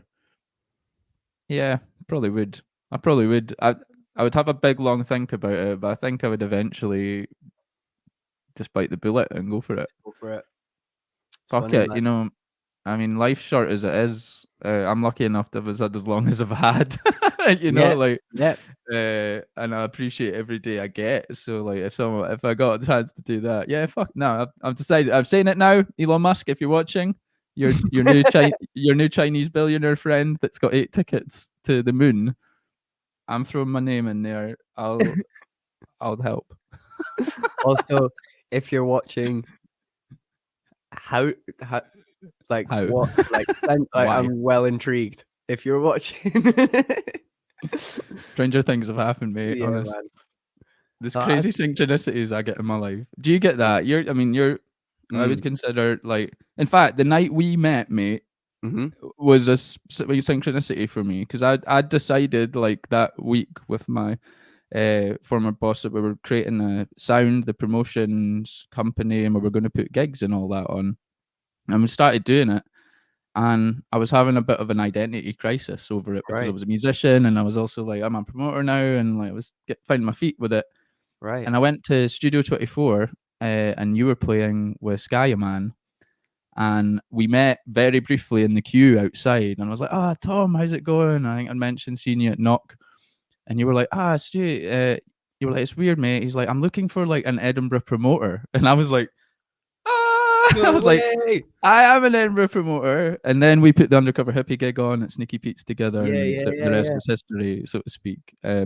But like those synchronicities happened to me a lot. I was like, literally that night, I just needed someone to say, "I need a promoter. Could you be one for me?" And then you were that guy. I was like, No "Yes, way. I had no yeah, yeah." idea about that, man. That's cool. Because that's the other thing is like those kind of situations. Someone says, I need a promoter for you. You're just gonna say, yeah, I'll be that guy. You know, it's that kind Yeah, of. I don't mean like fake it till you make it, but it's that kind of same approach of it's like true, true sometimes though. you just need to be put in the position of that, and then you will be that. And No, so yeah, so thank you. But I guess the question was like, do you find you have synchronicities? Do you feel like there's more what's going yeah, on here, or um, is it just a random occurrence of events that we attribute like big question, stuff bro. to? But I know that is a big one, definitely, isn't it? definitely, uh, definitely do, man. Like yeah, I'm not gonna hide it. Like I 100% think there's way more out there than what we generally as Western society give credit to the Mhm. universe for being. Like it's amazing, man. I've seen it so many times, so many synchronistic things happen and stuff that you just could not, you just can't believe it. Like my favorite synchronistic story actually Hit me. That's what I want. Yeah. from fucking I was at Knockengorrick, man, and I'd had a trip and I was seeing DJ Yoda. I don't know if you were there that year. Not that I know DJ Yoda. I seen him at Bongo Club. Love him. I wasn't there at Knock that year. No. So I don't really remember him either, but I remember what happened. And I was dancing away in the tent, man, and tripping balls. And the fucking tent, like, was like an arrow. Like, you know, when birds like fly in an arrow like that? Yeah. Like, the crowd like partied like an arrow. Oh. And it was like pointing at this one girl. And I looked at her and she was there and she looked at me as well. And it was like this connection of like could really feel like this connection. And there was this guy stood next to her, this fucking big, massive guy that looked like G.I. Joe. And I was tripping off my nut. And I was just, I don't know, I thought it was like, is the universe showing me like this girl that I've got to go and speak to? Or then I seen this G.I. Joe guy and I was like, probably not. And it just carried on with my fucking night. And I saw her a couple of times during the festival, didn't think nothing of it. Like 4 years later, man, I took a boat up the Amazon River, a What? bus like 4 days, yeah, into the jungle. Like I walked for like 3 hours into the jungle in this fucking community, and I was living there for like 2 weeks, 3 weeks with this girl, right? And just chatting away with her. Then we finally kind of got chatting about where we were from and what we'd been up to and stuff. And it's like festivals in UK and it's one called Knockengorrick. And no, my God, Knockengorrick. I love Knockengorrick. You were at Knockengorrick. Oh my God. Hold on. Hold on. Whoa. Whoa. Hold on. Were you there with the DJ Yoda? She was like, fucking hell. Like, what? And I was like, do you remember the big guy that was with you that I thought that was your boyfriend and that's why I did not come up and talk to you? And she was like, no way. That's like, I don't know, it was like our uncle Steve and he was having a really hard weekend or something. And he just, and I was like, what the fuck, man? And it was, we almost didn't even realize that it had been each other. Like we spent like That's incredible. a week and a bit or something in the same place together before we clocked that that was you. That like it was literally like point. And the thing was as well, we were living in an ayahuasca retreat together. Wow. So it was like the place was just buzzing What? with fucking like synchronistic energy. Like the whole thing was about that. And yet That's so she was fucking just sitting wild. there, man. And Clarissa, she's called. And I never even got her Facebook. I couldn't get in touch with her right now if I wanted to. And that's It's okay. I've got a feeling you'll meet again. sure, but that's the weirdest thing about it is like of all the people that That's exactly the type of story I love. Like I've got countless ones similar. yeah, yeah, Those. yeah. But actually, and I brought this up the other night as well. I was talking to Joe from the Twistettes, and Yeah. I'm saying it's all the more, those synchronicities are all the more powerful when you're on holiday. And not only that, the ones that seem to chime the tuning fork the strongest are like those trips out of yourself when you're like the Amazon, South America, you're going off to discover yourself, an ayahuasca retreat, etc., to the hills of Nepal, Yeah. but then you meet like this Barry person, yeah, Barry on is there, TikTok. and he's like waiting on you, mate, like. I know, But man. it's wild. There's a guy I know, Chris, similar story. He went to India and literally trekked for days and days into the hills, and then was in this cave in India, and was like, and his uh like idol, like person that he looked up to the most in music was this dude from the Beta Band. Sorry, I can't remember his name. It's like the main dude from the Beta Band. And he gets in, he's in this Indian cave, and he's looks to his left, and the dude from the Beta Band's like just chilling on the wall next to him. Oh, And he's like, what the fuck is happening right now? And they ended up chilling and like hanging out for days and stuff and like talked. And mad. it's like how, you walk all that way, you go to these places, and like he would probably be meditating on the likes of his idols and stuff in those Yeah, yeah, moments. yeah. And then you look around, and then there they are. And like, it was fucking incredible. It's so mad. But then it's like, I don't know. I wouldn't want to live in a world where that doesn't happen. And I don't mean that with like any kind of exaggeration. Like, Mhm. those are my favorite parts of life. And those are the moments where I make damn sure I appreciate it and don't take them for granted. And like, Yeah. they really mean something to me. Like, I really check myself in those moments. And I'm like, it doesn't matter, if I never had a like particularly great conversation with that girl Clarissa, and I never got her contact or anything, and it doesn't really matter. The point was that I was in the right place, and I'd like made a checkpoint. That's how I look at it. Is It's like like, faith. Yeah, it's faith. It's like you put that, you have that leap of faith moment, and it's the universe is kind of going, well done, and you can sort of breathe a little bit easier when you have those yeah, moments. Yeah. totally. It's like, nah, nah, nah. It's cool. You were meant to be here. How was the ayahuasca retreat like? I've never done one, but I intend to go and do one. Yeah, it was a long time ago now, so it was back in 2012, and yeah, it was amazing. I kind of don't even want to start talking about it. I won't stop talking about it, but it's just for anyone that's not experienced ayahuasca, I definitely recommend looking it up and watch some documentaries and see what it is and check out what the culture is built on and where it comes from and who the people are that have been using this stuff for thousands of years and Where did go and have a look at it. where did you take it? Which retreat did you go to? It was actually it was a friend of a friend who was a shaman and had his own Oh, lodge nice. near a place called Iquitos in Peru, which is like it's like an island and tributaries of three different rivers, like the Amazon and the Yurimaguas and something else river. They Well all done. meet in this. I know they all meet in this place called Iquitos, and then it's literally like everyone and their uncle's a shaman in Iquitos. Like it's fucking nuts.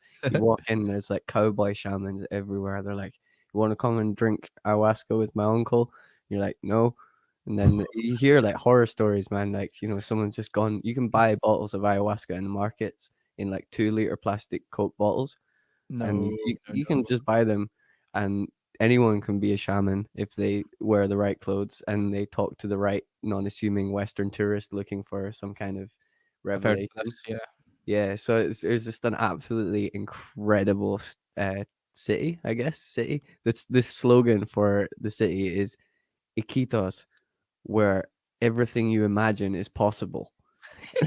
And it's just like the whole time everyone's there, all that everyone's talking about is like manifestations and Wow. trips and dreams, and it's like the town slogan, and you're just like, wow, Dude, I need to go to Iquitos. That sounds bro. like, because I've been offered ayahuasca retreats more locally, Sure, yeah, and I've returned them down, thought about it quite deeply, but I want to do it in a place that feels like I should be done. I need to feel like I need to be in a jungle or in a uh, sort of Mediterranean type setting Yeah. for it to work. Because I had friends of mine did a session in Scotland recently, Mhm. and I'd asked them afterwards. I was like, "See, when you had your trip, were any of your visuals like, jungly?" Because a lot of mine were jungly, and I don't know if it was the ayahuasca or if it was the situation. And Sure. my friend was saying that there was some jungly stuff for her in Scotland. It's like mad. Like she was Interesting. So maybe it doesn't matter where you are on terra mm, firma. You kind of the ethereal place. I mean, I've taken DMT and I've mhm. broken through and I've gone some pretty deep places, let's say. But the ayahuasca one was says it's quite a deep, long cleanse, isn't it? Was Yeah, I it think like 18 hours or something? I don't know. I can't. It kind of Mm, this weird little timeless thing, bro, where you're like, sure. shit, I was working on this before I took it, and afterwards, and oh god, what even is time? It's that kind of thing. Like it does last. The trip lasts like 8 to 10 hours, but the Yeah. experience lasts like months before and after. It's fucking weird. Well, the Like reintegration's like yeah, it's like if you don't get that bit right, then you're in sure, trouble. yeah. I guess I was lucky with that. It's just in such a peaceful place. I didn't have to. It was just like things. Yeah, I didn't have to really come down back to like a job or something. I was kind of Hmm. still in the Amazon, still surrounded by shamans. It's Did kind you of feel looked after by your shamans and stuff? They yeah, took I you did on a actually. good guide. Yeah, I totally did. And he was a funny dude, man. Like I went to his house. I was staying in the house of another shaman with a friend of mine who was an ethnobotanist called Carl, and he was Okay. out there researching ayahuasca. This like 40-year-old dude from French Guyana. He was fucking cool as fuck. And he was doing stuff like making his own ayahuasca and like accidentally like with this big fucking smile. Oh man, I accidentally like took a bit and I just tried it just to see if it was good and then fucking hell, that was me. Be like, yeah, you're I just love this guy. He had the story where he'd done that. He tried a little bit of it. He'd gone fuck, started tripping. He'd seen a snake coming into the house. He'd been like, just ayahuasca. It was a Oh my proper real snake. god. No way. Fucking, this guy was great. So anyway, I was staying at his house, was absolutely loving his vibes. And then he knew, or his friend who was the shaman had another shaman called Don Luis, and Don Luis. yeah, he Oh, was staying up the road like a kilometer and a half away. So we walked to his place and did the ceremony with him, and it was like he was like halfway through building a retreat at the time, so we did it in like his kitchen. cool. Um, it's weird. And yeah, it was very irrelevant to be honest because it was such an introspective experience. I don't really remember that much from like the surroundings of his place where I was and stuff. I just really remember the inner stuff. And Yeah. in the morning, I remember this dude like coming up to me and being like, "How are you doing?" And I was like, "Yeah, good. Who are you?" And he was like, "It's Luis." And I was like, "The fuck?" And like looked him up and down. He was like in his jeans and his shirt, and he had a gold tooth and a wee cap on. He'd just been to the market to get his fish. And like the night before, he'd been like pulling this energy out of my soul. It's like, who the fuck are you? Like, what? Okay I then. don't know, man. Like this guy was, yeah, super normal by day. Like just that's what I liked about him was that he didn't walk around screaming and shouting that he was a shaman. He was just like doing his thing, and that was part of his family and his culture, and that was It's cool. like it's kind of like that what attracts me towards those states of mind and stuff as well is that like incredibly deep, detailed world, worlds that you can go to, that for all intents and purposes feel real to you, and Yeah. you don't really bring them up in your day to day life ever. They can maybe come out in music or art, Mm-hmm. and stuff, but those experiences sit within you deeply, and sort of like, yeah, they're hard to speak about.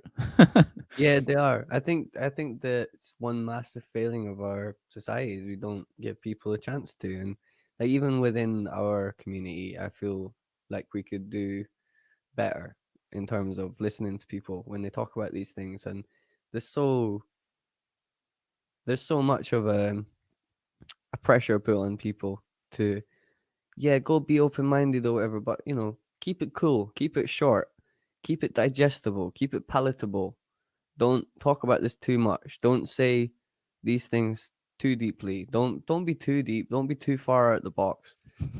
All these kind of things, and I very much have learned that the hard way as well. We're coming back from Peru with eyes shining, fucking wow! Oh my god, everyone listen to this story, and Mhm. realizing that like actually people don't really want to hear about that stuff a lot, and I don't think it's because uh it's boring. It's not boring. It's incredible. It's like absolutely insane. These things are amazing and they should be spoken about. And even if it's not like your friends necessarily that are going to listen to you, there should be places, there should be people, there should be people that help you talk about these things and integrate them into yourself. And And we shouldn't be left with them all stuck in our heads. That's not right. Like, it's not the way to move forward, that's for sure. And we're seeing more and more, like John Hopkins, the studies they're doing now in America mhm. are amazing. Is this the Proper psilocybin studies? psilocybin and MDMA, DMT even, and the use of them with therapies for veterans, for memory loss, for, like you name it, it'll probably help. And we're getting there. It is a weird. I know what you mean though. If like if you try and talk about these things or throw them down people's throats, so to speak, But it's it not even. doesn't work. I think And even saying, you're throwing them down people's throats, you're not throwing it down anyone's throat any more than you would be talking about your political opinions or your yeah, opinions on food or your opinions on education or whatever they are. But because that's got a taboo as something illegal, as something that has led people down the wrong path, and some folk have ended up a bit far out to get back to the shore, so to speak. yeah. There is a real taboo about talking about these things, and it's something that I don't know. I'm definitely like I'm not one to ever stop people from talking about this. I'm all ears. That is interesting to me, and I think we need more people We being yeah we feeling like they can give people space to talk about this. If someone's trying to tell you these things, it's probably because they really mean something to them. I think as well, like if like say you could book yourself into a space that you knew it Mm, was going to be safe, you were going to be looked after by professionals that had done this thousands of times before, and here's what you can expect, here's what maybe you can't expect, what will help you through, and mm, give people those like just safety bars. Like it's a scare. Like even today, like if I know I'm going to trip, I'll tend to know I'm going to trip a week or two before, and like the day before, I get really nervous. And then before I put that thing on my tongue or whatever it is, like that moment's scary and that you should be scary. yeah, yeah. It should be, I think. And I've never been able to shake that. I've No. never gone to those places without that anxiety, like Mm, having to be sort of quelled and then slowly and like and then once you get into the trip it's can be quite healing and soothing and quite relaxing. But mhm. initially, no. Do you Yeah, find that? Yeah. absolutely. Yeah, I'm fucking terrified, man. I've had a few like pretty heavy bad trips as well, and I definitely feel that anxiety like way more now. Like knowing Mhm. how bad it can get if you don't treat it with the Were you respect. able to reverse engineer your bad trips and figure out why you got there, or maybe it was a bad choice, or was it just random? No, it was like just fucking loads. I was just smashing everything. It was that those kind of like young days where you do take too much. Like there is a limit to how much your brain can handle, and I did reach that limit. Yeah. Like I just didn't really give myself a chance to process the first thought. Like I was already another six thoughts ahead of myself, and standing somewhere waiting to get picked up by aliens, wondering why they hadn't turned up yet. Mate, you wouldn't be laughing if you'd somehow ended up woken up on a spaceship and you'd be like, oh Bro, no, what have I done? oh man, I wanted to, man. I really wanted to. I genuinely, I remember this one story, and actually, I was telling someone it the other day, and I was like, "Fuck, I was lucky, bro." It was one night where I was running, just going home from my friend's house, and he lived in the village, and I lived just outside the village. and we'd go up to his place and trip out, and I'd go walk home at night, and I was just running home. It's like a mile and a half. It was underneath the moon and the stars, and it's so beautiful. And I was tripping and like running, and I got to my house and I just kept running. I was like, "Fuck it, this is great. I'm just gonna keep going." Kept going, and I saw this farmyard in the distance, and like, bro, I was fucking close to like going into this farm, and like I was pretty sure Dude. there was like something in there that I needed to go and see, Oh like no. that kind of vibe. And like about a minute after like kind of having this conversation with myself, do I go into this farmyard? Do I not? Is there like some alien in there that I need to go and meet? Is there not? That was what my trips were always about. I need to go and Yeah. like meet this alien. And then I was like, no, I'm not going to do that, because I actually know that that's also my next door neighbor's farm. And I also know that they'll probably phone the police. And I turned around and I was like, right, you know what? If there's a fucking alien here and I'm meant to go with them and whatever it is, and I just need to do this one thing and whatever that thing is, and then I'll be gone with them, then let's just go. And I just shut my eyes and I just jumped. Yeah, for real, in the middle of a road, like in the countryside. Whoa. And I just like splatted on the road and skinned my knee. And I was like, oh, my knee, ow. I feel a bit silly now. I just kind of limped home and got to bed and woke up the next morning feeling a bit stupid. Oh But my. mate, if I'd gone into said fucking Yeah, it wouldn't farm have ended equipment, well. nah, there was another time like that where I was convinced I needed to get picked up by aliens, and I was standing in front of a DJ booth at a free party with my bag fully packed, waiting to like run into the brightest light. As little things like, I am so glad that I had Can I just steal enough. that and put it in my book, please? No, That's fucking hilarious. it's so, like honestly, I remember packing my laptop, like That's getting hilarious. ready to go. Quite right, man. That's it. What would you have done though? Like, imagine the light Bro, just I was opened. keen. I was keen. Like I am Yeah. proud of myself that I had. If put to the test, I will go with the aliens. I will be Earth's spokesperson. I am up for it. Like I think you'd be a good spokesperson, to be I'm fair. keen. Have you Let's do seen it. that? They did. They made the film about him. Where Oh, he got sick. like, Is this what the was his second name? people? The guy that's like trying to. Oh, he's like he's sort of older looking guy with a mustache, like proper undercover, like 70s cop sort of look dude. Let me get his name up. Anyway, he's got the whole he tells the story of being on the ship and the aliens like being around him and like them being really light to touch, and his descriptions are crazy. But of all the like, I mean, they made a movie about this guy's Mhm. story, and no one can explain the actual facts of the Well, that sounds cool, situation. man. And he went missing for days, and his friends seen him actually like run towards this UFO, and like loads of folk reported the UFO in that part of the town, and it's like that's it's a scary one to listen to if you let the disbelief go and you're like, okay, well, if there Yeah, is aliens and if they did pick this guy up for whatever reason, and you take whatever he says yeah. on face value, it's like, oh shit. I know, right? I know, man. No, I'm into it. Like, I think I'm I'm definitely waiting for the day that they just turn up, man. That'd be I sick. feel Like, like it's close though. Like there's loads of stuff, all these things over in America, and like all these aircraft pilots and stuff coming out from the Pentagon. It's like I feel like we're being prepared, like, and maybe I Independence know. Day and all that is like maybe they're not trying to scare us, but they're just trying to get us used to the idea of like them being here. Yeah, and I you mean, see make people a like good. Elon Musk, and you're like, if you were here, what would you be up to? Like, and what Oh would you man, be called? What would you be called? You'd definitely be called something like Elon Musk. and yeah. and your kid would definitely be called something like a series of numbers. Like, what the fuck, man? Did he call his kid some numbers? Yeah, his kid is his. Did you not know that his kid is named like, I can't even say the name of his.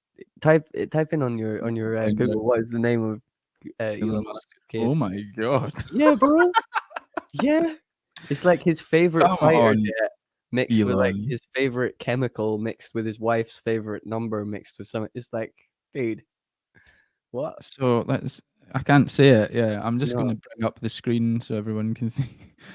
If anyone is interested, you can for see. sure. He's Yeah, it is that. he can do what he wants now. Apparently. Well, you know, Prince was up to that stuff. Yeah, He yeah. went for the whole symbol and stuff. Way more style. Way more sex appeal. Oh. Uh, Tom, I think we've managed to cover a fair fucking whack of topics there, We man. have indeed. It's been lovely Uh, catching up with you, Stu. Really you nice. too, buddy, man. Let me know like when this Aye. dub folk stuff's happening, and basically just let me know whenever you're doing anything, and I'll shout about it, and I'll try and be there to watch it happen as well. Yes, man. Awesome, bro. Yeah, it'd be Have you got lovely to. plans for the rest of your Friday evening? I am going to go and hang out with some dogs and probably just chill. Yeah, probably get blazed and chill. And Very yeah, I'm nice. gonna go camping tomorrow. I hope in the sunshine, and so I want to wake up feeling quite fresh. Nice, man. Oh well, enjoy Fun, the man. camping. I think the Cheers, stars bro. and that are the stars are out in force at the moment. Are they? Maybe Yeah. go out and check them out, man. Moffat, where I live, is a dark sky town. Oh yeah, yeah. Oh man, I'm gonna have to come out camping that way. I think for Bro, sure. yeah, Get the honestly, most you'd be so, I mean, we can do our arranging outside of the public of it. forums, Yeah, but yeah, for real, man. for sure. Right, and as well, everyone, I'm gonna be back next week with Anthony Paul from Mickey Nine's, Dave Wah from Limbic TV, and Dave Hook hopefully as well at the weekend. So from Stanley Odd, keep an eye on the pages, and I'll let you know when all those are properly happening. Have a lovely evening, everyone. Peace out. Big up yourselves. Ciao, ciao, ciao, Ciao, ciao, ciao, ciao. ciao.